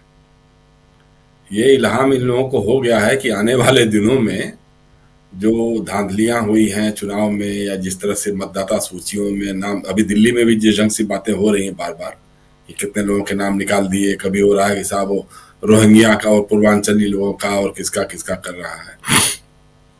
इसका मतलब कि इनकी पोल पट्टी धीरे धीरे खुल रही है। और चुनाव आयोग, देखिए चुनाव आयोग तो मतलब अब बहस का विषय भी नहीं होना चाहिए मेरे ख्याल से, क्योंकि ये वेल नोन फैक्ट हो गया है, सबको ये मालूम जगजाहिर हो गया है कि राजीव कुमार और चुनाव आयोग आज का जो है वो भारतीय जनता पार्टी का अनुषांगिक संगठन बन गया है। उसके अलावा कुछ भी उसकी भूमिका नहीं है। भाई जो पारदर्शिता होनी चाहिए, सही कहा राहुल ने कि निष्पक्षता और स्वतंत्रता के साथ पारदर्शिता अपने आप में समाहित है, तो ये दिखना चाहिए कायदे से। तो चुनाव आयोग को बताना चाहिए कि हाँ भाई देखो ऐसा है कि हमारे यहाँ इतने इतने वोट पोल हुए थे, इतने की काउंटिंग हुई है। ये भी कहना चाहिए कि देखिए जिस ईवीएम मशीन में मतदान हुआ है और कितने मतदान पड़े हैं उस ईवीएम मशीन में, उसका नंबर ये है, और काउंट भी वही मशीन हुई है और उसमें से इतने वोट निकले हैं मतगणना के लिए। ये उसकी जिम्मेदारी है। ये हाई कोर्ट में चल रही है प्रोसीडिंग है, जो भी है वो तो एक अलग बात है, लेकिन ये तो इनका दायित्व है। जब आप पर आरोप लग रहे हैं कि आपने धांधली करवाई है तो आपको बताना चाहिए किसी एक जगह का ही नमूना लेकर के कि हाँ भाई देखिए ये है, ये हुआ था, ऐसे ऐसे है। या जैसे अभी प्रशांत बता रहे हैं फर्रुखाबाद का मामला हो या अन्य जगहों का, जिस तरह से नाम जोड़े गए और मेरठ में नाम जोड़े गए और फर्रुखाबाद में काटे गए, मैं आपसे बता रहा हूँ कि मैं तो बड़ा हैरान था कितने ढंग से लोग ऑपरेट करते हैं कि यूपी के विधानसभा चुनाव में मुरादाबाद शहर से एक समुदाय के लोगों का 20-25 हजार वोट हटा करके उसको मुरादाबाद ग्रामीण में कर दिया। नतीजा हुआ कि मुरादाबाद शहर वाली सीट तो समाजवादी पार्टी जीतती थी, वहां से उसका उम्मीदवार जीत गया। ग्रामीण में भी जीतते थे लोग, लेकिन ग्रामीण में नहीं जीत पाए। ग्रामीण में पता लगा बीजेपी का जीत गया चुनाव जी। तो ये हेर फेर कर करके यहाँ से वहां करके ये सारा काम ये लोग बड़े मैन्युपुलेटली करते हैं और बहुत ही सुनियोजित ढंग से इस काम में लगे हुए। उनको चूंकि देखिए कांग्रेस के लोग कभी किसी जमाने में करते थे, मैनेज करते थे, लेकिन उनके सामने बहुत बड़ा सवाल होता था कि किसको जोड़ें किसको हटाएं। लेकिन इनके सामने तो बहुत क्लियर है कि अगर दलित समाज का है और खिलाफ में जाता है वोट, जाटव है, चमार है या यादव है या माइनॉरिटी के लोग हैं, तो उनके नाम आप निकाल दीजिए, बाहर कर दीजिए, या उनको इधर से उधर कर दीजिए ताकि उनका वोट ही न पोल हो पाए, या उनको वोट देने ही मत दीजिए। ये सारे काम ये लोग करते ही रहते हैं। तो सबसे बड़ी सजगता तो वही होगी। और लेकिन अगर आप उसको अलाउ ही नहीं करेंगे, नियम ही बदल देंगे, तो फिर तो कोई मतलब ही नहीं है जी। कितने वोट पोल हुए हैं, फॉर्म 17F इसीलिए है ना, उससे मिलान करके आप दिखाइए कि हाँ साहब इतने इस ईवीएम में पोल हुए थे और इस ईवीएम से इतने पोल निकले हैं, उसे काउंटिंग हुई है। मतदान के दिन टोटल, जैसे अभी अमरेंदु कर रहे थे, ठीक है रात के 12 बजे नहीं, अगली सुबह तक भी अगर मतदान हुआ है तो उसको भी काउंट करके आप अगले दिन बता दीजिए कि हाँ साहब टोटल इतना पोलिंग हुई है। इसमें बताने में तो आपको कोई हर्ज नहीं है। लेकिन उसको बताने में आपको एक एक हफ्ते लग जाते हैं। इसका मतलब कहीं ना कहीं चोरी है, बेईमानी है, धांधली है, इस बात को आप स्वीकार कर रहे हैं। और चुनाव नियम में जो 93(2)(a) है उसमें बदलाव करके सरकार भी बता रही है कि हाँ जी हमने धांधली करवाई है, अब उस पर हम पर्दा डालने के लिए ये सब कर रहे हैं। अब कोई सीसीटीवी फुटेज या ये सब चीजें नहीं दिखाई देगी। जैसे अभी चंडीगढ़ में जो हुआ था ना, वो मेयर के चुनाव वाला मामले में, कि वो जो रिटर्निंग अफसर कैसे वो काउंटिंग करने में सारे धांधली कर रहा था, तो सीसीटीवी फुटेज के कारण ही पकड़ा गया था वो, नहीं तो कोई मानता ही नहीं, उसको कोई सुनता ही नहीं। तो उस तरह की चीजें जो भी हो सकती हैं, ट्रांसपेरेंसी लाने की चीजें, उन सबको ये लोग खत्म करने की कोशिश में लगे हुए हैं। अब दूसरी बात, जैसे देखिए अब अम्बेडकर साहब की बात है, बाबा साहब की बात है, उनके प्रति तो आरएसएस के जो सरसंघचालक माधव सदाशिव गोलवलकर से लेके ये जो माफी वीर विनायक दामोदर सावरकर तक, ये सारे लोगों की मान्यता एक ही रही है। शाखाओं में जिस ढंग की बातें गांधी जी या अम्बेडकर के बारे में कही जाती रही हैं, मंचों पे खुल करके गांधी या अम्बेडकर के बारे में नहीं बोलते थे, अब धीरे धीरे बोलना शुरू किए हैं लोग। तो उनकी भावना तो है ही है, वो अमित शाह जी बोलते बोलते उनके मुंह से निकल गया, जो अंदर दिल में होता है वो निकल गया। कभी कोई सम्मान तो रहा नहीं है अम्बेडकर जी के बारे में या बाबा साहब के बारे में। बार बार याद दिलाएंगे कि नेहरू ने क्या किया, उनको हरवा दिया चुनाव। अरे भाई, अलग अलग पार्टियों में लड़ रहे थे, तो चुनाव कोई जीतेगा कोई हारेगा, उसमें तो वैसी कोई बात हो नहीं सकती है। लेकिन ये तो क्यों बताते नहीं कि नेहरू ने उनको कानून मंत्री बनाया था, अलग पार्टी में रहते हुए भी संविधान सभा की जो ड्राफ्ट कमेटी का चेयरमैन बनाया गया था, तो यही सोच करके बनाया गया कि सारे लोगों का समावेश, उनकी इज्जत तो सारे लोग करते ही करते थे, ऐसा तो कुछ भी नहीं है भाई। अब ये कहते हैं कि साहब उनको भारत रत्न नहीं दिया, उनको ये संसद के कक्ष में, केंद्रीय कक्ष में उनकी तैल चित्र नहीं लगवाया। किसने लगवाया? वीपी सिंह की सरकार ने लगाया था। लेकिन संसद भवन परिसर में अंबेडकर साहब का जो आदमकद प्रतिमा लगी है, उसके बारे में चर्चा नहीं करते हैं। जहां जाके शीश नवाते हैं, वो तो 1967 में बनी थी, तो उस समय कहां थे वीपी सिंह और कहां थे अटल बिहारी और कहां थे नरेंद्र मोदी? उस समय तो कांग्रेस की सरकार थी ना। तो संसद भवन परिसर में जो अंबेडकर साहब की जो बड़ी प्रतिमा लगी हुई है, उन प्रतिमाओं को भी उठाकर एक कोने में रख कोने में ले जा रहे हैं। हाँ, एक कोने में ले जाकर के ले गए, वो तो एक अलग है ढंग है वहां। चूंकि इनको गांधी और अंबेडकर से इतना नफरत है ना, क्योंकि इनके अस्तित्व के सामने सबसे बड़ा सवाल है गांधी और अंबेडकर। ये फासिज्म के जो पैरोकार लोग हैं, उनके लिए तो लोकतंत्र की बात करने वाले, अहिंसा की बात करने वाले लोग, चाहे गांधी हो या अंबेडकर हो, सामाजिक न्याय की बात करने वाले लोग, इनको एकदम दुश्मन की तरह से दिखाई देते हैं। तो वही बात अमित शाह जी के मन से निकल गई। ये क्या है बार बार अम्बेडकर अम्बेडकर, ये तो फैशन बन गया है। अरे भाई और अब वो कह रहे हैं कि नहीं साहब, हमारे बातों को तोड़ मरोड़ के पेश किया गया है। हमने कहा हाँ, संभव है कि हो सकता है तोड़ मरोड़ के पेश किया गया होगा, तो आप खुद ही बता दीजिए कि आपने क्या कहा था। आपने कहा था कि नहीं कि ये फैशन बन गया है, और 6 बार जैसे अम्बेडकर साहब का नाम लेते हुए कहा कि साहब उनकी जगह अगर भगवान का नाम लेते तो स्वर्ग में चले जाते। तो आपने नहीं कहा तो कह दीजिए कि नहीं कहा है, किसी और ने जाकर कह दिया होगा। लेकिन मुश्किल यही है कि चूंकि सीसीटीवी फुटेज में है वो आपका भाषण पूरी दुनिया ने सुना है। पहले वाला नहीं है कि आपने बयान दिया और अखबार में छप गया और उसमें कह दिया कि तोड़ मरोड़ कर दिया। भाई आपके जबान से, आपसे मुंह से निकल रहा, और अभी कहीं बाहर का नहीं है कि उसमें कोई मैनिपुलेशन हो सकता है। वो तो संसद के अंदर आपका दिया हुआ भाषण है। उसी में आप देखिए, जो अगले दिन उस पर चर्चा होती संसद के अंदर, लोग मांग करते, इस्तीफे की मांग करते। मल्लिकार्जुन खड़गे साहब ने तो कहा भी था कि भाई आधी रात तक उनको बर्खास्त करिए, नहीं तो फिर हम लोग चलने नहीं देंगे। तो इस सब से हटाने के लिए, ध्यान हटाने के लिए उन लोगों ने इतना बड़ा पाप किया। आप सोचिए कि मतलब संसद के इतिहास में ये पहली बार ऐसा हुआ है मेरे ख्याल से।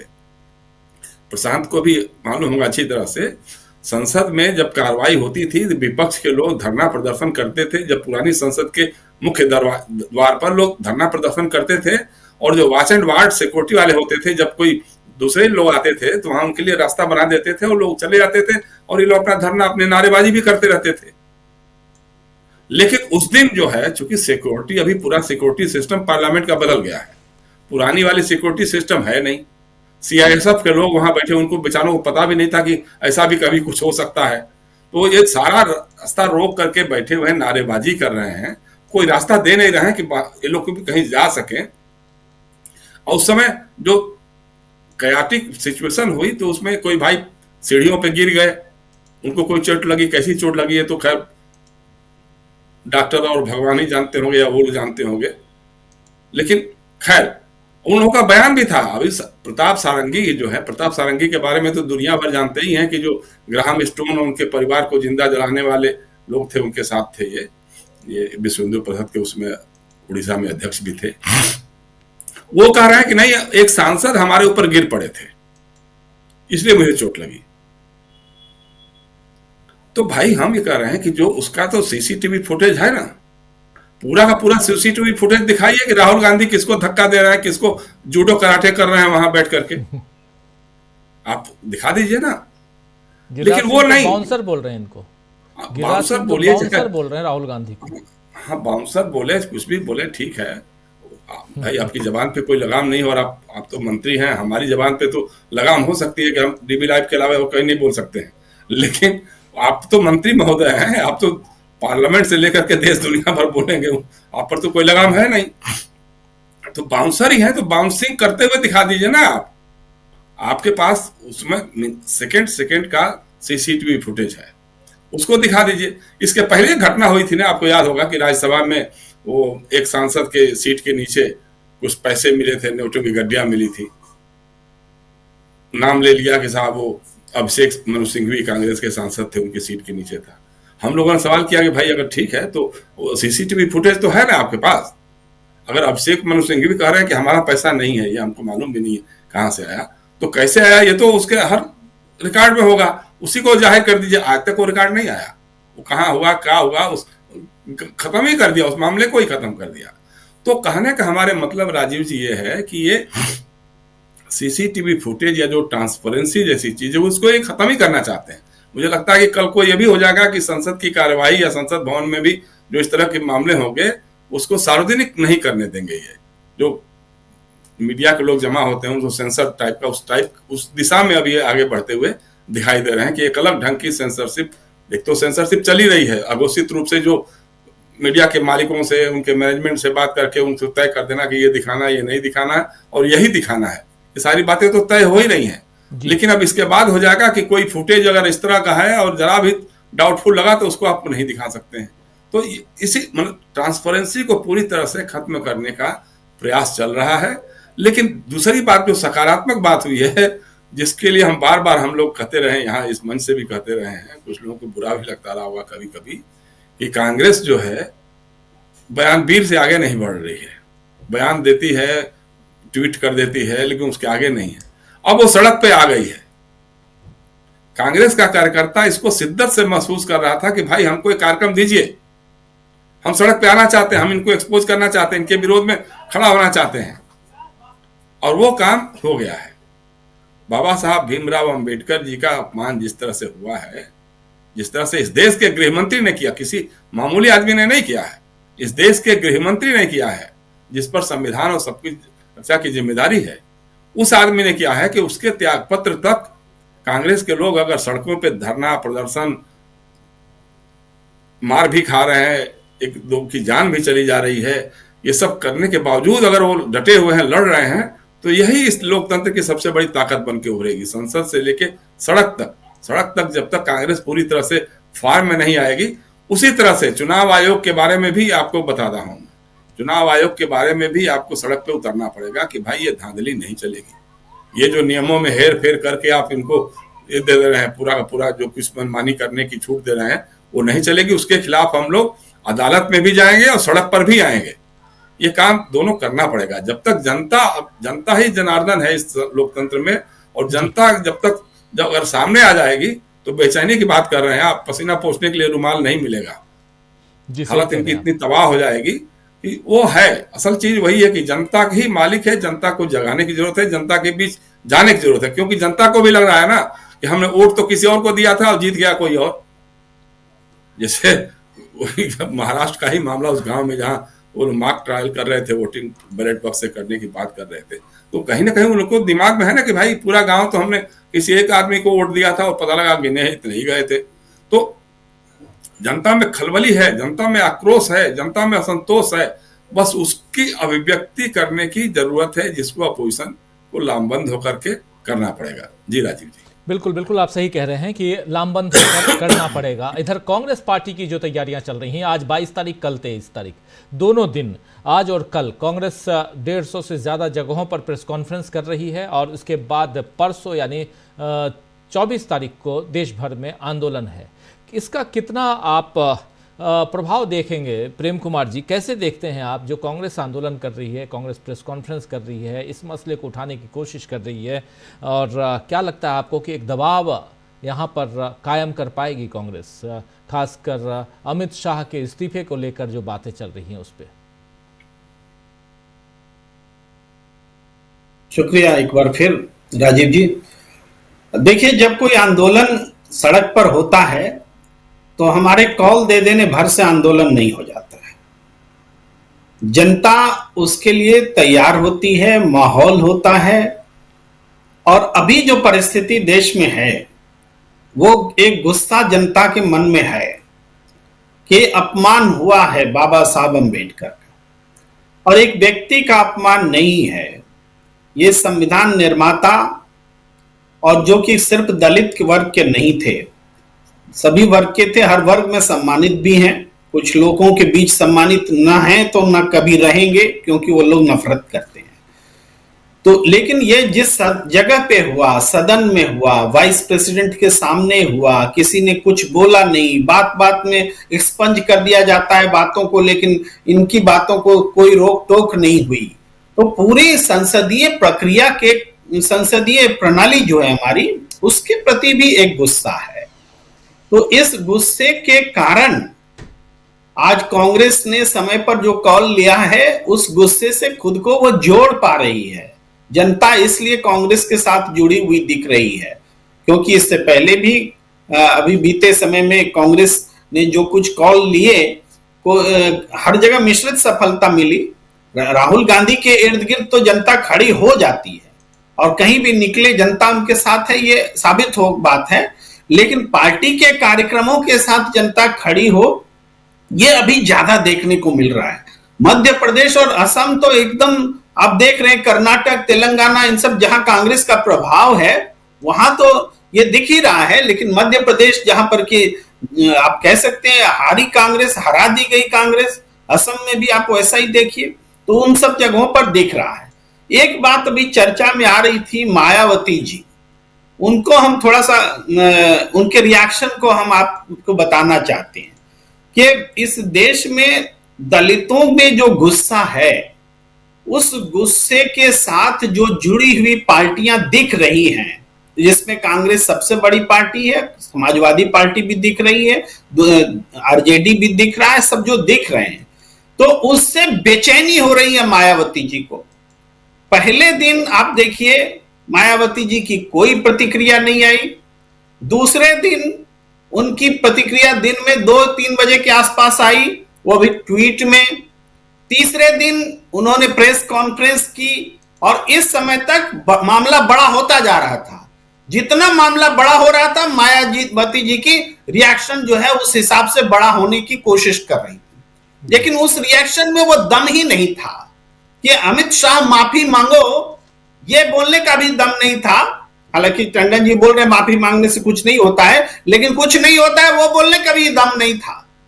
उन्होंने क्या कहा कि अमित शाह जी पश्चाताप कीजिए। पश्चाताप शब्द है, प्रायश्चित पश्चाताप जैसे शब्द है उनके ट्वीट में।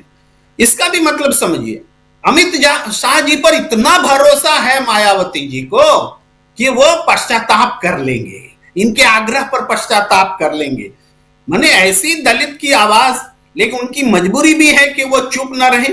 लेकिन चुप जब नहीं है तो वो बोल क्या रही हैं, वो हम देखें तो वो अमित शाह जी पर ज्यादा भरोसा कर रही हैं और दलित समुदाय पर कम भरोसा कर रही हैं।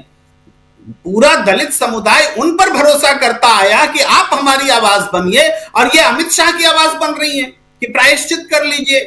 ये सिचुएशन उनको देख करके, फिर भी आप हम थोड़ा और बोलेंगे इसमें कि उसके बाद भी उनकी प्रतिक्रिया देने का जो सिलसिला है हर दिन जारी है, क्योंकि हर दिन ये आंदोलन जितना तेज हो रहा है, लोग कांग्रेस से जुड़ रहे हैं, लोग समाजवादी पार्टी से जुड़ रहे हैं, लोग तेजस्वी यादव की आरजेडी से जुड़ रहे हैं। तो मायावती जी का क्या होगा? तब ये ट्वीट कर रही हैं। तो ये जितनी इनकी भाषा में, इनकी ट्वीट्स करने में और आगे ये कैसा रिएक्शन देती हैं, ये एक तरह से लिटमस पेपर से टेस्ट जो होता है उससे पता चल जाता है क्या हुआ। वो मायावती जी का रिएक्शन से आपको पता चल जाएगा कि देश के दलित किस तरीके से इंडिया गठबंधन के साथ खड़े हो रहे हैं और मजबूत हो रहे हैं। जितना मजबूत होंगे, मायावती जी का रिएक्शन आपको बताता चलेगा। ये इस जगह पर मैं आपको अपने दर्शकों को सबको बताना चाहता हूं, आप जाके चेक कर लीजिए मायावती जी का रिएक्शन, पता लग जाएगा दलित किसके साथ हैं, गुस्से में हैं, शांत हो गए, बीजेपी के साथ चले गए, बीजेपी के साथ खड़े हैं, वो सब पता लग जाएगा। आंदोलन में है नहीं है सब समझ में आ जाएगा। मायावती जी का ट्वीट देख लीजिए, उनका पूरा पैटर्न देख लीजिए। ये एक पहलू है। और जो कांग्रेस ने जो कार्यक्रम लिया है, ये कांग्रेस जो अपने पैरों पर लगातार खड़ी होती हुई दिख रही है, मजबूत होती हुई दिख रही है, जिसने पूरे संसद में ऐसे कदम उठाने के लिए सत्ता पक्ष को मजबूर कर दिया जिसने कभी सोचा नहीं था। तो ये सारा दबाव वहीं से, वो गौतम अडानी वाला मुद्दा छूट जाता है, क्योंकि बात तो वहीं से शुरू होती है। अब पेगासस भी आ गया है, पेगासस पर भी अमेरिका में खुलासे हो गए हैं। वही पेगासस जिसमें कि अश्विनी वैष्णव को भी नहीं छोड़ा, उनका भी मोबाइल में पेगासस था, जासूसी हुई, पूरा जांच की गई। वो प्रशांत किशोर का भी मोबाइल उसमें था, बहुत सारे जजेज के थे, सबके थे। तो 300 लोगों के लैपटॉप में पेगासस आ गया लगता है। 300 आवाज लोगों आपकी के दब रही थी अभी आवाज आपकी दब रही थी जी, कुछ ना कुछ है मामला जी। 300 लोगों के मोबाइल में इस तरह की चीजें हुई, तो वो बातें सामने आई हैं। और उस पेगासस की जब चर्चा होती है तो मैं एक लाइन जरूर कहता हूं कि पेगासस की डील इजराइल के साथ भारत की रक्षा सौदे के तहत हुई थी। रक्षा सौदा हमेशा अपने देश के नागरिकों की सुरक्षा के लिए और देश के दुश्मनों के खिलाफ होता है। ये रक्षा सौदा अपने ही देश के लोगों की जासूसी करा रहा था पेगासस के जरिए। समझिए कैसी सरकार हमारी है कि हमारे ही देश के लोगों को दुश्मन प्रजा समझती है। और उस तरह से उसमें 2 मंत्री भी थे इसी सरकार के। जी जी जी बिल्कुल, इसी सरकार के 2 मंत्री भी हैं। 1400 जो नाम हैं, 1400 नंबर दुनिया भर के, उसमें से 300 हिंदुस्तान के हैं और उसमें से 2 मंत्री हैं। बिल्कुल। मुझे जहां तक याद आता है नितिन गडकरी उनमें से एक है। ये जहां तक मुझे याद आ रहा, मैं रिकॉल करके बोल पा रहा हूं। तो वो स्थिति बनी। ये तथ्य भी सामने आया, अडानी को के खिलाफ एक्शन करना था, सरकार एक्शन नहीं कर रही थी, एक्सपंज कर रही थी, बोलने नहीं दे रही थी। जो बोल रहे थे उनके खिलाफ दंडात्मक कार्रवाई हो रही थी। राहुल गांधी के खिलाफ 26 FIR है इस देश में। ऐसा कभी किसी देश के नेता प्रतिपक्ष के खिलाफ हुआ है क्या? इससे बड़ा प्रमाण और क्या हो सकता है कि इस देश में सबसे ज्यादा संघर्ष करने वाला कोई नेता आज अगर खड़ा है, फील्ड में खड़ा है, डटा हुआ है, जिसके ऊपर तरह तरह के इल्जाम कि ये तो सीजनल पॉलिटिशियन है, ये तो विदेश भाग जाते हैं, ये तो शहजादे हैं, ये तो चांदी के चम्मच लेके पैदा हुए, तमाम चीजें थी। लेकिन सारी चीजों के इतर इन्होंने 26 FIR अपने नाम कराई। अरे ये जो ऑर्नामेंट्स है, ये कभी नरेंद्र मोदी जी को नसीब नहीं हुआ, कभी देश के दूसरे आज के समकालीन जो भी नेता हैं इन लोगों को नसीब नहीं हुआ कि 26 केस लगे हों। ये गहने हैं राहुल गांधी के, और इन गहनों के साथ राहुल गांधी का एक तरह से पूरे देश में दुल्हन की तरह लोग इंतजार कर रहे हैं। उसके लिए फिजा बन रही है। कभी न कभी दुल्हन को उचित जगह पर प्रतिष्ठित किया जाएगा, ऐसा मुझे लगता है। जी प्रेम कुमार जी। प्रशांत टंडन जी, क्या कहेंगे आप इस पे? 2-3 बातें जो रख रहे हैं प्रेम कुमार जी। पहली, मायावती जी के रोल पर थोड़ी सी और चर्चा होनी चाहिए, एक बात। दूसरी बात, पेगासस का मुद्दा भी है अब उसमें भी, क्योंकि अदानी के मुद्दे पे, फिर उसके बाद अब पेगासस का मुद्दा, दोनों अमेरिका में, और वहाँ नरेंद्र मोदी हालांकि कुवैत घूम रहे हैं। लेकिन अंबेडकर साहब का मुद्दा कितना गंभीर मुद्दा है। अगर इन दोनों तीनों मुद्दे और जितने भी अभी तक हैं उसमें, और क्या ये ऐसा मुद्दा है जहां से विपक्ष बहुत ज्यादा यहां लीड ले सकता है? अनम्यूट कर लीजिए प्लीज, अनम्यूट कर लीजिए। मायावती पे बात कर रहे हैं क्योंकि चर्चा हो रही है। जी देखिए, बहुत दुखद अध्याय है भारत की राजनीति का मायावती। काशीराम जब बहुजन समाज पार्टी को लेकर आए, और उसके पहले वो DS4 थी और वामसेफ उन्होंने बनाया था, एक बड़ा प्रोजेक्ट था वो, और डॉक्टर अंबेडकर की विचारधारा को जमीन पर लाने का काम काशीराम ने किया था, और वो विरासत मायावती को मिली। अपने जीवित रहते वो उत्तराधिकारी बना गए मायावती को, जी लेकिन मायावती उस लेगेसी को लेकर आगे नहीं बढ़ पाई। बहुत सारे उन्होंने प्रयोग किए, ब्राह्मणों को भी उन्होंने जो है वो शामिल किया, पद दिए, उनके साथ समझौते किए, बीजेपी के साथ समझौते किए। तो बहुत उन प्रयोगों में धीमे धीमे आप देखिए कि आज की तारीख में ये है कि एक दुनिया भर में जितने अम्बेडकरवादी आंदोलन चलते हैं, वास्तव में अगर उनकी कोई एक राजनीतिक पार्टी है तो बहुजन समाज पार्टी थी, और उस पार्टी की स्थिति आज ये है कि लोकसभा में 0 हैं, विधानसभा में शायद 2 हैं या 1 है। ये स्थिति है मायावती की। तो बहुत दुखद अध्याय है भारत की राजनीति का। मुझे नहीं लगता कि काशीराम ने कभी ऐसा सोचा होगा कि उनकी बनाया हुआ जो पार्टी है उसका ये हश्र होगा। अब वो जो वैक्यूम क्रिएट हुआ है, उस वैक्यूम को कोई ना कोई भरेगा। भीम आर्मी एक जगह बना रही धीमे धीमे, और भी पार्टियां आएंगी। कांग्रेस पार्टी की तरफ जो वो बहुत सारे जो वंचित समाज के लोग थे वो अलग हो गए थे, वो जुड़ेंगे, क्योंकि अब जो सबसे मुखर आवाज है सामाजिक न्याय की इस वक्त, वो कांग्रेस पार्टी की है, जो राष्ट्रीय पार्टियों में। लालू प्रसाद और RJD ने अपना रास्ता कभी नहीं बदला, वो वहीं पे हैं। झारखंड मुक्ति मोर्चा ने अपना रास्ता नहीं बदला, वो वहीं पे हैं। समाजवादी पार्टी भी, मतलब खासकर अखिलेश यादव के सर्वे सर्वा बनने के बाद समाजवादी पार्टी में कंफ्यूजन कम दिखता है।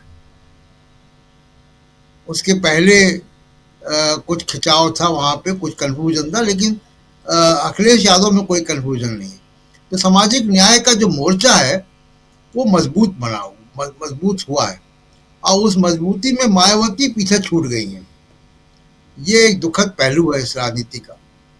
दूसरी बात, राजीव जी, जो संविधान जब 75 साल पहले वजूद में आया, रेजोल्यूशन पास हुआ, उस वक्त जो हमारे नेता थे, चाहे डॉक्टर अंबेडकर हो, चाहे नेहरू हो, पटेल हो, इन लोगों ने ये नहीं सोचा था कि भविष्य में कोई ऐसा राजनीतिक पार्टी भी सत्ता में आएगी जो इस संविधान को चुनौती देगी।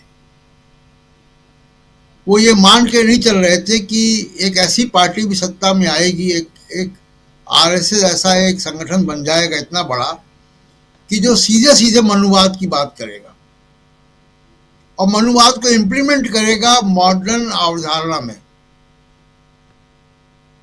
और अगर आप देखिएगा कैसे इम्प्लीमेंट हो रहा है, 75 साल हो गए आरक्षण को, एक मजबूत मिडिल क्लास आ गया है, लेकिन उसका दूसरा पहलू क्या है?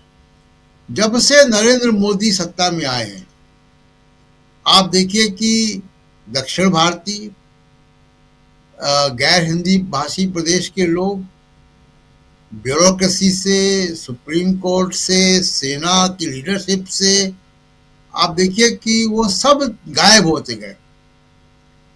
कॉरपोरेट पहले से ही वो था, लेकिन कॉरपोरेट एक पॉलिटिकल उसने स्टैंड लिया है।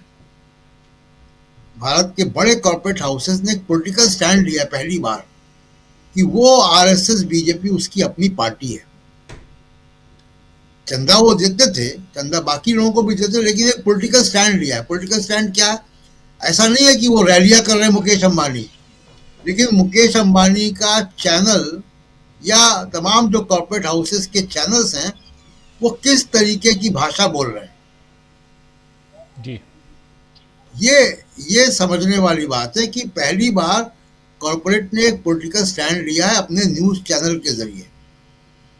उनके एंकर्स जो बातें करते हैं, जो वहां पे चर्चाएं होती हैं, सीधे सीधे वो हिंदू मुसलमान की बातें, दलित समाज के खिलाफ बातें, आदिवासी के खिलाफ बातें, ये वहां होती हैं। तो ये हमारे फाउंडिंग फादर्स, फाउंडिंग मदर्स ने नहीं सोचा था कि 75 साल बाद संविधान को इतनी बड़ी चुनौती आएगी। और एक और जो अंडर करंट है, जी क्यों ये अमित शाह का मामला इतना बड़ा होता जा रहा है रोज रोज, एक बहुत बड़ा अंडर करंट है राजीव जी। जब हम बाहर जाते हैं और लोगों से मिलते हैं, बात करते हैं, वो अंडर करंट ये है कि जो अम्बेडकराइट्स हैं, जो वंचित समाज के लोग हैं, जो सोशल लीडरशिप है, उनके अंदर एक अवधारणा है कि उनको वो एक सोच पैदा हुई है तमाम परिस्थितियों से और बयानबाजियों से कि आरएसएस जब 100 साल की होगी अगले साल, तब ये संविधान को खत्म कर देंगे, हिंदू राष्ट्र की घोषणा कर देंगे। ये बात बहुत दूर तक जा चुकी, बहुत गहराई तक ये बात जा चुकी है कि आरएसएस जब 2025 में 100 साल पूरे करेगी, उस वक्त ये हिंदू राष्ट्र घोषित कर देंगे, संविधान को खत्म कर देंगे। ये बातें आरएसएस के लोग खुद भी कहते हैं। जाके तमाम बीजेपी के, आरएसएस के कार्यकर्ताओं से, उनके समर्थकों से आप मिलेंगे, कैमरे में भले ही ना बोले, लेकिन वो प्राइवेटली कहते हैं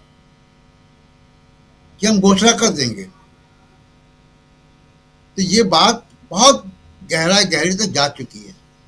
इसलिए ये मामला इतना बढ़ रहा है और इसलिए अपोजिशन पार्टीज को, सिविल सोसाइटी को, तमाम सारे वंचित समाज के सामाजिक नेतृत्व है उनको और मीडिया को इसमें एकजुट होना चाहिए इस संघर्ष में। और धीमे धीमे आप देखिएगा कि ये मीडिया अगर खुल्लम खुल्ला जिस तरीके से दिखाई दे रहा है कि वो मनुवाद के साथ खड़ा है, तमाम उनके एंकर सोशल मीडिया पर जिस तरीके की पोस्ट कर रहे हैं, उससे लग रहा है कि वो साथ खड़े, और साथ वो सोशल मीडिया पोस्ट बगैर ऊपर की रजामंदी की नहीं हो सकती है, उनके मैनेजमेंट की रजामंदी के बगैर नहीं हो सकती है। तो ये मीडिया को भी देखिए भुगतना पड़ेगा इसमें। अकेले अमित शाह या नरेंद्र मोदी के हाथ ही जलेंगे, हाथ मीडिया के भी जलेंगे। अगर वो खुल्लम खुल्ला इस देश में 85% लोगों के खिलाफ खड़ा हो जाएगा तो इस मीडिया को भी लोग बख्शेंगे नहीं। जी राजीव, बिल्कुल बिल्कुल आप सही कह रहे हैं। और ये बहुत इंपॉर्टेंट बात आखिर में आप जो कह रहे हैं, और ये इसको लेकर ऑलरेडी देखिए हम लोग भी चुनावी जो सभाएं होती हैं या चुनाव के वक्त हम लोग रिपोर्टिंग के लिए जाते हैं और कई लोग मिलते हैं इस दौरान, ऐसे भी नॉर्मली भी जाते हैं, कई लोग मिलते हैं और मीडिया को लेकर लोगों के अंदर अब जो भावनाएं, और ख़ासकर उस मीडिया को लेकर जो भावनाएं हैं वो अजीब तरह से नहीं है, बल्कि वो सच्चाई है कि यही हकीकत है, धरातल तक, ज़मीन तक और उस बिल्कुल आखिरी आदमी तक वो बातें पहुंच चुकी हैं जहां लोगों का भरोसा ख़त्म कर चुका है। मीडिया ने खुद अपना भरोसा जो कायम हुआ था पहले उसको ख़त्म किया है और उसमें कॉरपोरेट का, नरेंद्र मोदी सरकार का कितना बड़ा योगदान है वो सब आप अच्छी तरह से जानते हैं। 2014 के बाद से धीरे धीरे मीडिया पर किस ढंग से कब्जा किया गया, अघोषित इमरजेंसी मीडिया के ऊपर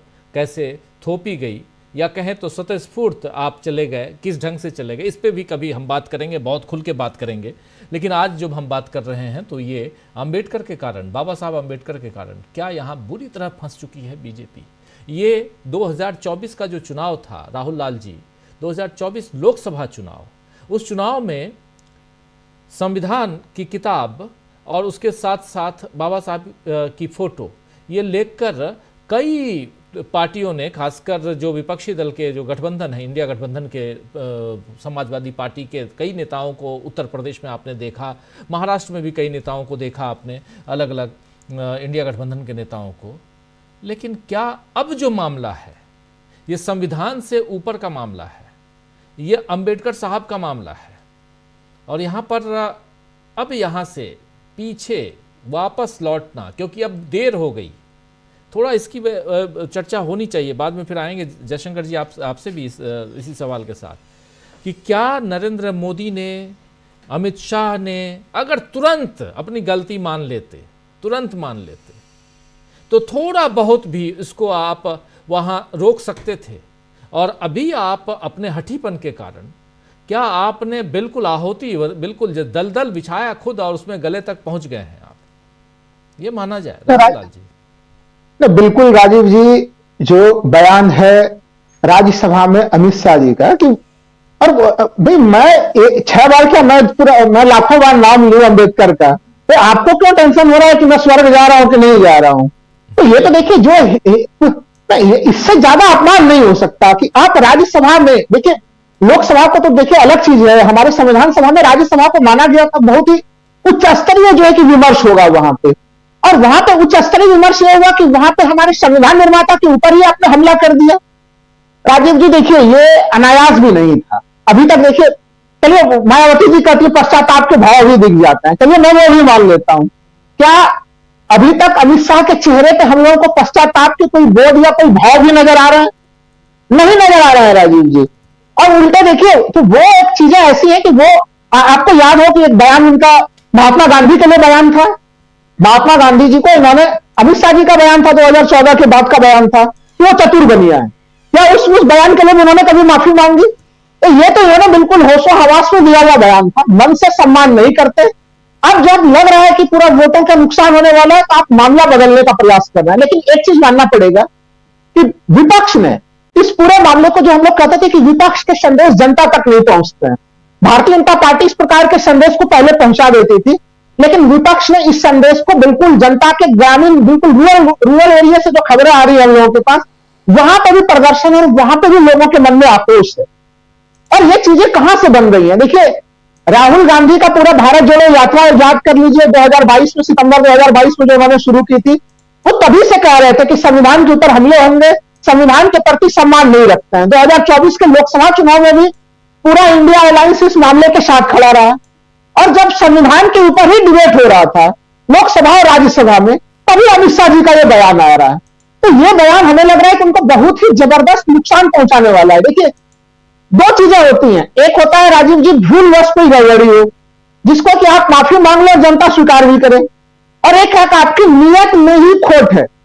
वो अब इनके इस पूरे प्रकरण में देखें तो अब तक जो अमित शाह जी के भाव भंगेवा है, भारतीय जनता पार्टी की भाव भंगेवा है, कुछ गड़बड़ी को छुपाने के लिए, आप अभी तो हम लोग सीसीटीवी फुटेज के चुनाव के ऊपर चर्चा कर रहे थे, लेकिन जिस तरह से इस पूरे मामले को हटाने के लिए नेता प्रतिपक्ष शैडो प्राइम मिनिस्टर है, वो पार्लियामेंट्री डेमोक्रेसी में राहुल गांधी एक शैडो प्राइम मिनिस्टर के दर्जे में खड़े हैं, आप उनके ऊपर कुछ भी आरोप लगा देंगे, और वो भी वैसे जगह में जहां पे कि हर जगह सीसीटीवी कैमरे लगे हुए हैं। अरे कम से कम उनके ऊपर कोई आरोप लगा रहे हैं तो आरोपों को कम से कम उस सीसीटीवी फुटेज को सार्वजनिक तो कीजिए। आप संसद भवन के सीसीटीवी फुटेज को सार्वजनिक नहीं कर रहे हैं, आप जो है कि इलेक्शन कमीशन के सीसीटीवी फुटेज को सार्वजनिक नहीं करना चाह रहे हैं। तो मामले को डाइवर्ट करने के लिए फिर राहुल गांधी के ऊपर हमला और उनके ऊपर अटेम्प्ट टू मर्डर के जैसे केस, आप संगीन धाराओं के केस दर्ज कर दे रहे हैं। यह सीधे सीधे दिखा रहा है कि इनको किसी प्रकार से जो बाबा साहेब भीमराव अम्बेडकर साहब का जो संविधान है उसका सम्मान तो ये 50 के दशक में तो नहीं कर रहे थे राजीव जी, आज भी नहीं कर रहे, लेकिन इसके विमर्श में क्या चीजें आ गई, आज ये हमला कर रहे हैं कि कांग्रेस सम्मान नहीं करता अम्बेडकर साहब का। अरे आप उस दिन के सदन के भाषण को अगर देखिए, जो उनका 1.5 घंटा का भाषण था अमित शाह का, उन्होंने हिंदू कोड बिल को लेकर क्या कहा राजीव जी? उन्होंने बोला कि इसमें हिंदू कोड बिल में हिंदू धर्म ग्रंथों से चीजें नहीं ली गई। अरे हिंदू कोड बिल में हिंदू धर्म ग्रंथों से चीजें क्यों ली जाएंगी? जब न्याय संहिता तैयार हो जा रहा है, आप क्यों चाहते हैं कि हर तरफ मनुस्मृति हर तरफ छा जाए? राहुल गांधी ने इनकी नब्ज पकड़ ली है। संविधान बनाम मनुस्मृति का मामला जिस समय उन्होंने खड़ा किया था, और उसके बाद जिस तरह से संविधान निर्माता के ऊपर अमित शाह जी ने जो बयान दिया है, वो बयान इनको बहुत नुकसान करने वाला है। और ये बात से मैं सहमत हूं कि डॉक्टर भीमराव अम्बेडकर साहब को केवल दलितों के मसीहा के रूप में नहीं है, वह उनको 90% जो हिंदुस्तान के वंचित तबके के लोग हैं अलग अलग तरीके से, उन सबों के मसीहा के रूप में है राजीव जी। और आज उन सबों के आक्रोश का सामना भारतीय जनता पार्टी को करना पड़ रहा है। आप 50 के दशक में भी आपने सम्मान नहीं किया और 2024 के भारत में भी आप उनका सम्मान नहीं करना चाहते हैं। आप क्यों गलत संदर्भ में चिट्ठी और संदर्भ रख रहे थे? वहां पे आप राव साहब को भेजे गए चिट्ठी का वर्णन कर रहे थे। अरे आप उसके साथ आपने, वो तो चिट्ठी उनके इस्तीफा से संबंधित था ही नहीं, वो तो मंत्रिमंडल का कैसे विस्तार होगा उससे संबंधित चिट्ठी थी राजीव जी। आपने उस चिट्ठी का वर्णन नहीं किया कि नेहरू जी ने जिस दिन वो इस्तीफा देते हैं, सितंबर 1951 में जब वो इस्तीफा देते हैं, 16 सितंबर था शायद डेट, वो उसी दिन नेहरू जी ने उनको चिट्ठी लिखा था और उनको मनाने का प्रयास भी किया था। तो अटल एक तरह से नेहरू जी के संबंधों का आप गौरव दिखाते हैं। और राजीव जी उनका तो बयान, ये लोग क्या लेंगे अम्बेडकर साहब के बयान को? अम्बेडकर साहब के ऐसे कम से कम कितनी रचनाएं हैं? 1945 की उनकी जो रचना है कि भारत या पाकिस्तान विभाजन 1945, उसमें उन्होंने खुल के कहा है हिंदू राष्ट्र इस देश के लिए एक आपदा के समान होगा। जबकि इनके दो मुख्यमंत्री, देखिए सामान्य नेताओं को छोड़ दीजिए राजीव जी, योगी आदित्यनाथ कहते हैं कि हिंदू राष्ट्र होना चाहिए, असम के मुख्यमंत्री कहते हैं हिंदू राष्ट्र होना चाहिए, प्रशांत जी अब तो ऑन कैमरे पे मुख्यमंत्री बयान दे रहे हैं भारतीय जनता पार्टी के, हिंदू राष्ट्र होना चाहिए। ये बयान देके वो हमारे संविधान का कौन सा सम्मान कर रहा है और बाबा साहब का कौन सा सम्मान कर रहा है? तो ये जो पूरी पटरी खुली है, हमें लग रहा है कि अगर उत्तर प्रदेश के संदर्भ हम लोग चर्चा कर रहे थे, मुझे अभी भी याद है, खाली कुछ सेकंड का समय लूंगा राजीव जी, TSDS के सर्वे आए थे लोकसभा चुनाव के बाद, उसमें कहा गया कि 45% वोट शेयर जो दलित समूह का वो इंडिया अलायंस की तरफ था और 45% जो है कि वो एनडीए के खेमे में था और लगभग 10%, क्योंकि 9%, 9.3 समथिंग कुछ percent vote share Mayawati ji का था, ये लगभग वोट शेयर था। अब आप सोच के देखिए कि इस पूरे घटनाक्रम के बाद से वो पूरी चीजें बदल के कहां जाएंगी। और उसी वोट शेयर में हम लोगों ने देखा था कि नरेंद्र मोदी TSDS के आंकड़ों में, हम लोग तो जमीन पे देखते ही थे, उसमें सीधे कहा गया था कि वो काफी ज्यादा लोकप्रियता में नीचे है और राहुल गांधी उत्तर प्रदेश में लोकप्रियता में काफी ज्यादा ऊपर है। तो सोचिए कि अगर उत्तर प्रदेश जैसे जगह पे तो ये स्थिति है, तो पूरे देश भर में आज क्या स्थिति है? तो ये राहुल गांधी पे जितना हमला कर रहे हैं, अंबेडकर पे जितना हमला कर रहे हैं, अपने पैरों पे भारतीय जनता पार्टी खुद ही कुल्हाड़ी मारने का काम कर रही है राजीव जी। बिल्कुल बिल्कुल बिल्कुल, आप सही कह रहे हैं। इतिहास को तोड़ना मरोड़ना और किस ढंग से पेश करना, ये बीजेपी बहुत अच्छे से जानती है और लगातार यही हो रहा है। बाबा साहब अम्बेडकर का संबंध गांधी जी और नेहरू जी के साथ कैसा था, और पुरानी बातें लेकिन बहुत महत्वपूर्ण बातें हैं जिसको तोड़ मरोड़ कर, और सबसे बड़ी बात है जयशंकर जी की सदन के अंदर में पेश किया जाता है। आप याद कीजिए लोकसभा में जब अभी प्रधानमंत्री नरेंद्र मोदी ने भाषण दिया और उसके बाद फिर तथ्यों के साथ जब राज्यसभा में भाषण दे रहे थे मल्लिकार्जुन खड़गे, तो उन्होंने बहुत सारी बातें, बहुत सारे संदर्भों को वहाँ पेश करते हुए नजर आए और शायद इसीलिए वहाँ पर दोबारा भाषण के लिए नहीं आए नरेंद्र मोदी, ये साफ समझ में आ गया। लेकिन अमित शाह जी आए और जो प्रशांत टंडन जी कह रहे थे, बहुत सही कह रहे थे कि कहीं ना कहीं एक यहाँ इनके ऊपर यानी अमित शाह ने मल्लिकार्जुन खड़गे के ऊपर कहीं ना कहीं वार करने की कोशिश की थी और वो साफ झलक भी गया। जरा समझूं आपसे कि आखिर आपको भी लगता है क्या कि यहाँ अंबेडकर का मामला बहुत गहरा गया है? नीतीश कुमार के बारे में जो खबरें आ रही हैं वो भी यही आ रही हैं कि अब वो बीमार हैं, इसलिए कार्यक्रम उन्होंने अपने वो कर दिए, रद्द कर दिए। फिर इस मसले पे इसने अरविंद केजरीवाल ने चिट्ठी लिखी है। अरविंद केजरीवाल ने साफ साफ कहा है नीतीश कुमार को कि ज़रा सोच लीजिए आप। तो ये सारी बातें जो हैं कहीं इनके जो घटक दल हैं उनको भी परेशान नहीं कर रही हैं? अंबेडकर का मामला जो है उसमें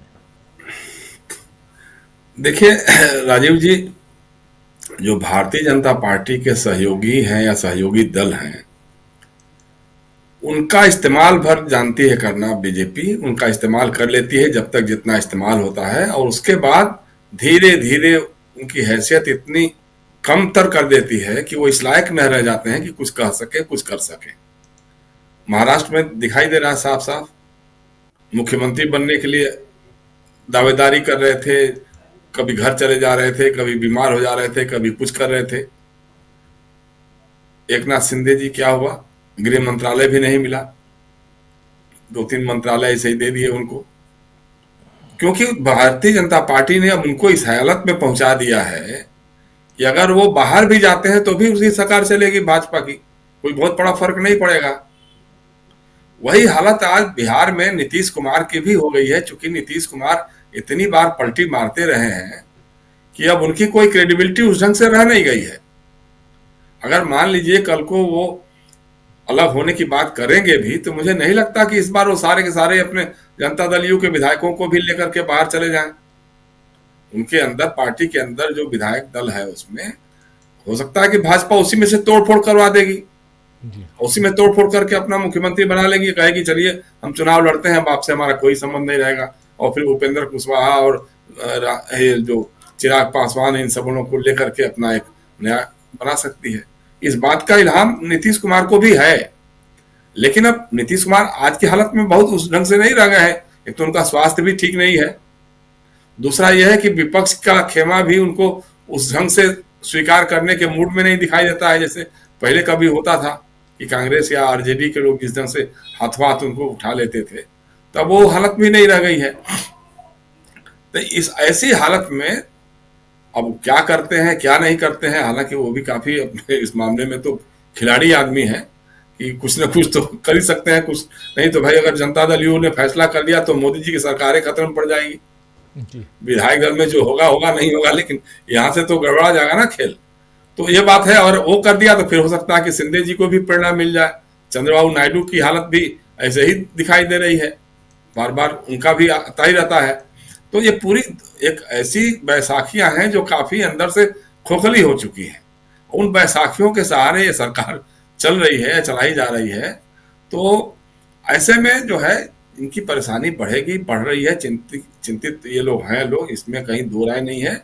और जहां तक बाबा साहब की बात है, देखिए बाबा साहब इस देश नहीं बल्कि दुनिया भर में जो वंचित है तबके हैं, उपेक्षित तबके हैं, जिनको सदियों से दबा करके रखा गया है, गांधी और अंबेडकर ही दो लोग हैं जिनके बारे में पूरी दुनिया में चर्चा होती है, शोध होता है, उनके बारे में विचार होता है। तो उनको अगर आप गाली देते हैं, उनको आप इस ढंग की बात करते हैं कि अरे भाई क्या है अंबेडकर अंबेडकर अंबेडकर, भगवान का नाम लेते, तो भगवान का नाम तो आप रोज ले ही रहे हैं भाई। भगवान के नाम पे तो आप दंगे करवा रहे हैं, फसाद करवा रहे हैं, मंदिर मस्जिद खोज रहे हैं, मंदिर मस्जिदों में जाके भगवान खोज रहे हैं। अब आपको मंदिर में भगवान नहीं नजर आता है, अब आपको मस्जिद में भगवान नजर आता है कि वहां शिवलिंग मिल जाएगा, वहां कोई मूर्ति मिल जाएगी। वो तो आप रोज रोज कर रहे हैं, तो लेकिन आपको कहाँ स्वर्ग मिल रहा है, आप तो इसी नरक में जी रहे हैं। तो इसलिए ऐसी बातें नहीं है। लेकिन वो दलित समाज का, वंचित समाज का, और अब बात सिर्फ दलित समाज की नहीं है। जो संविधान में जो बाबा साहब ने व्यवस्था की थी दलित समाज के लिए तो की थी, लेकिन अन्य पिछड़ी जातियों के लिए भी जो आरक्षण का उसमें तो था ही था बना हुआ ना, कि उसको आगे चल करके वीपी सिंह ने आगे बढ़ाया, वो एक अलग बात हो सकती है, मंडल आयोग की रिपोर्ट में लागू किया।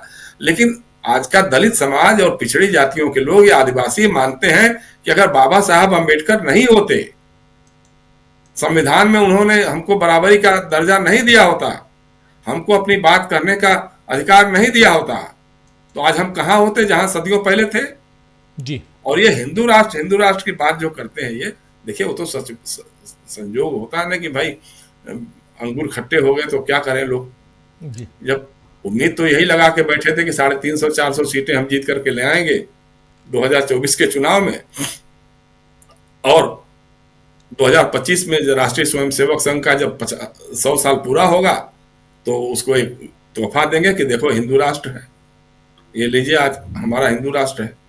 और हम बार बार सवाल उठाते रहे हैं कि भाई ठीक है यार, हिंदू राष्ट्र बनाओ, कोई भी राष्ट्र बनाओ, उसमें तुम ये बता दो कि महिलाओं की स्थिति क्या होगी, दलितों, आदिवासियों, पिछड़ी जातियों की हैसियत क्या होगी, यही बता दो। बिल्कुल।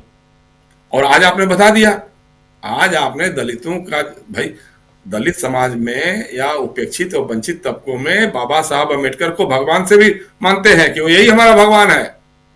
हम मंदिर में नहीं जाने देते हैं, मूर्ति पूजा मतलब जाते भी हैं तो उसको ये करते हैं, कुएं से पानी नहीं भरने देते हैं, लेकिन बाबा साहब ने हमको एक दिया तो ये हमारा भगवान तो यही है। उस भगवान को आप गाली दे रहे हैं, उस भगवान को आप कहाँ गाली दे रहे हैं? संसद भवन में, राज्यसभा में दे रहे हैं। और जैसी बात कर रहे हैं कि आप ये लोग तो कब कब क्या बोल जाते हैं, भाई इनके लिए तो बेशर्मी की हद है ना। वो कहीं पर भी कुछ भी बोल सकते हैं, उनको जरा सा भी संकोच नहीं है, जरा सा हिचक नहीं है, झिझक नहीं है कि हम क्या बोल जाते हैं।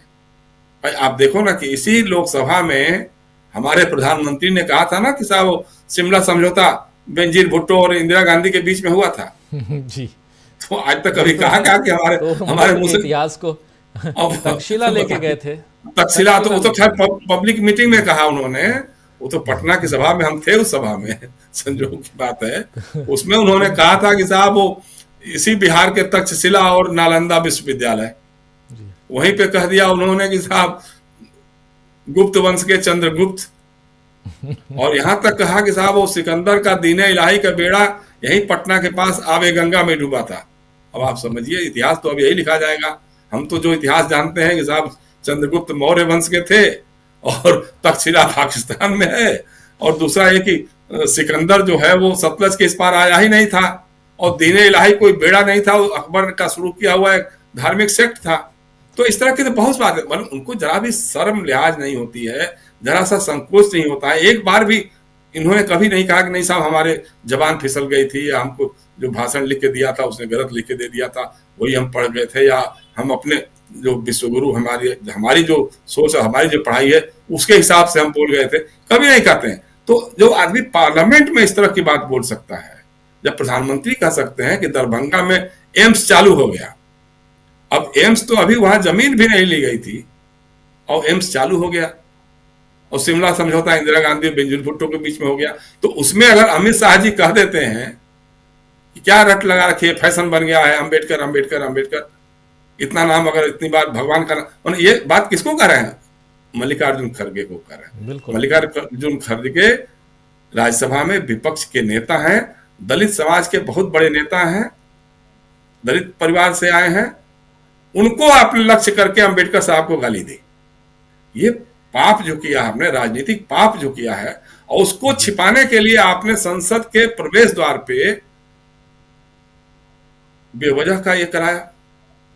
जी बिल्कुल, आप रास्ता रोक के बैठे हुए हैं। लोकतंत्र में अगर विपक्ष के लोग संसद में नहीं जाएंगे, पहले बताने मैंने कि पहले भी होता था ये पहले भी लोग धरना प्रदर्शन करते थे, कांग्रेस के लोग भी करते थे, और भाजपा के लोग चले जाते थे, किनारे से चले जाते थे, वाचन वार्ड वाले ले जाते थे अंदर करके। लेकिन इस बार इस तरह से रोक करके, जैसे लगा लाठी तख्तियां भी, मतलब एक होता है प्ले कार्ड लेकर आदमी रहता है, पोस्टर लेके होता है, ये तख्तियां उसमें लाठियां लगा करके लोग लेकर के खड़े हैं वहां पे, और उसमें जो धक्का मुक्की कर रहे हैं, पूरी तैयारी थी, और इसका फैब्रिकेट किया कि मतलब फर्जी मामला बना करके। आप देखिए, सबसे बड़ी बात हमारे किसी मित्र ने लिखा था कि साहब क्या राजनीति का बदलता हुआ तेवर है कि जिस लाल कृष्ण आडवाणी ने इस पार्टी को 2 सदस्यों की लोकसभा में जो पार्टी थी उसको यहां तक पहुंचा दिया था, वो लाल कृष्ण आडवाणी आज आईसीयू में भर्ती हैं, उनको देखने की फुर्सत किसी भाजपा के नेता और किसी मंत्री की नहीं है। और जो ढोंगी पाखंडी 2 बैठे हुए हैं, जो वो कह रहे हैं कि उनको आईसीयू में लेकर, आपने कहा ना कि जूता मोजा पहने और क्या क्या करके हैं, उनको देखने के लिए मंत्री जा रहे हैं। आडवाणी जी के पास कोई नहीं जा रहा है, आडवाणी जी का घर एकदम वीराना पड़ा हुआ है। तो ये राजनीति की जो विसंगतियां हैं, अब वो ठीक है, लेकिन ये सब चीजें जनता देख रही है। और सबसे बड़ी बात है, ये मैसेज कन्वे हो गया है। अमित शाह जी की जबान पे जो आरएसएस का सच निकल कर आ गया है, जो आधुनिक चाणक्य, आधुनिक पटेल बनने की बात करते हैं, जो करते हैं, तो उनकी जबान से जो बात निकल के आ गई है, चूंकि दिल में होता है वही जबान पे, जो मैं बोलता हूं यहाँ पे, तो मेरे जो दिल में होता है वही निकल के आती है। तो अमित शाह जी ने जो सच बता दिया आरएसएस का, और उनके भाई हम बात कहते हैं ठीक है नेहरू ने क्या किया, वो किया, ठीक, आप एक बार ये बता देते कि श्यामा प्रसाद मुखर्जी ने अंबेडकर जी के बारे में क्या बोला, आप एक बार बोल देते कि साहब दीनदयाल उपाध्याय जी ने अंबेडकर जी के बारे में क्या बोला, आप एक बार बोल देते कि साहब अटल जी ने क्या कहा था, अटल जी ने कब कहा था, या बीजेपी ने कब कहा था कि भारत रत्न दिया जाए बाबा साहब भीमराव अंबेडकर को। जनता पार्टी सरकार में आप विदेश मंत्री थे, सूचना प्रसारण मंत्री थे, आप आडवाणी जी थे, आप ही की सरकार थी, तो आप लोगों ने क्यों नहीं कर दिया था भाई? तो ये सारी चीजें हैं। तो अब दलित और वंचित तबकों में बात पहुंच गई है कि ये मनुवादी लोग, भाई आप एक चीज समझिए ना, बाबा साहब अंबेडकर ने मनु स्मृति को आग लगाई थी नागपुर में जी, ये बात आप क्यों नहीं मानते हैं? तो आप जिस हिंदू राष्ट्र और मनुस्मृति की बात कर रहे हैं, उसके घनघोर विरोधी थे बाबा साहब अंबेडकर, उनके लोगों तक ये बात पहुंच गई है। और वो बात पहुंच गई है तो आने वाले चुनाव में या आने वाले दिनों में दलित समाज अगर जग करके सड़क पे आ जाएगा।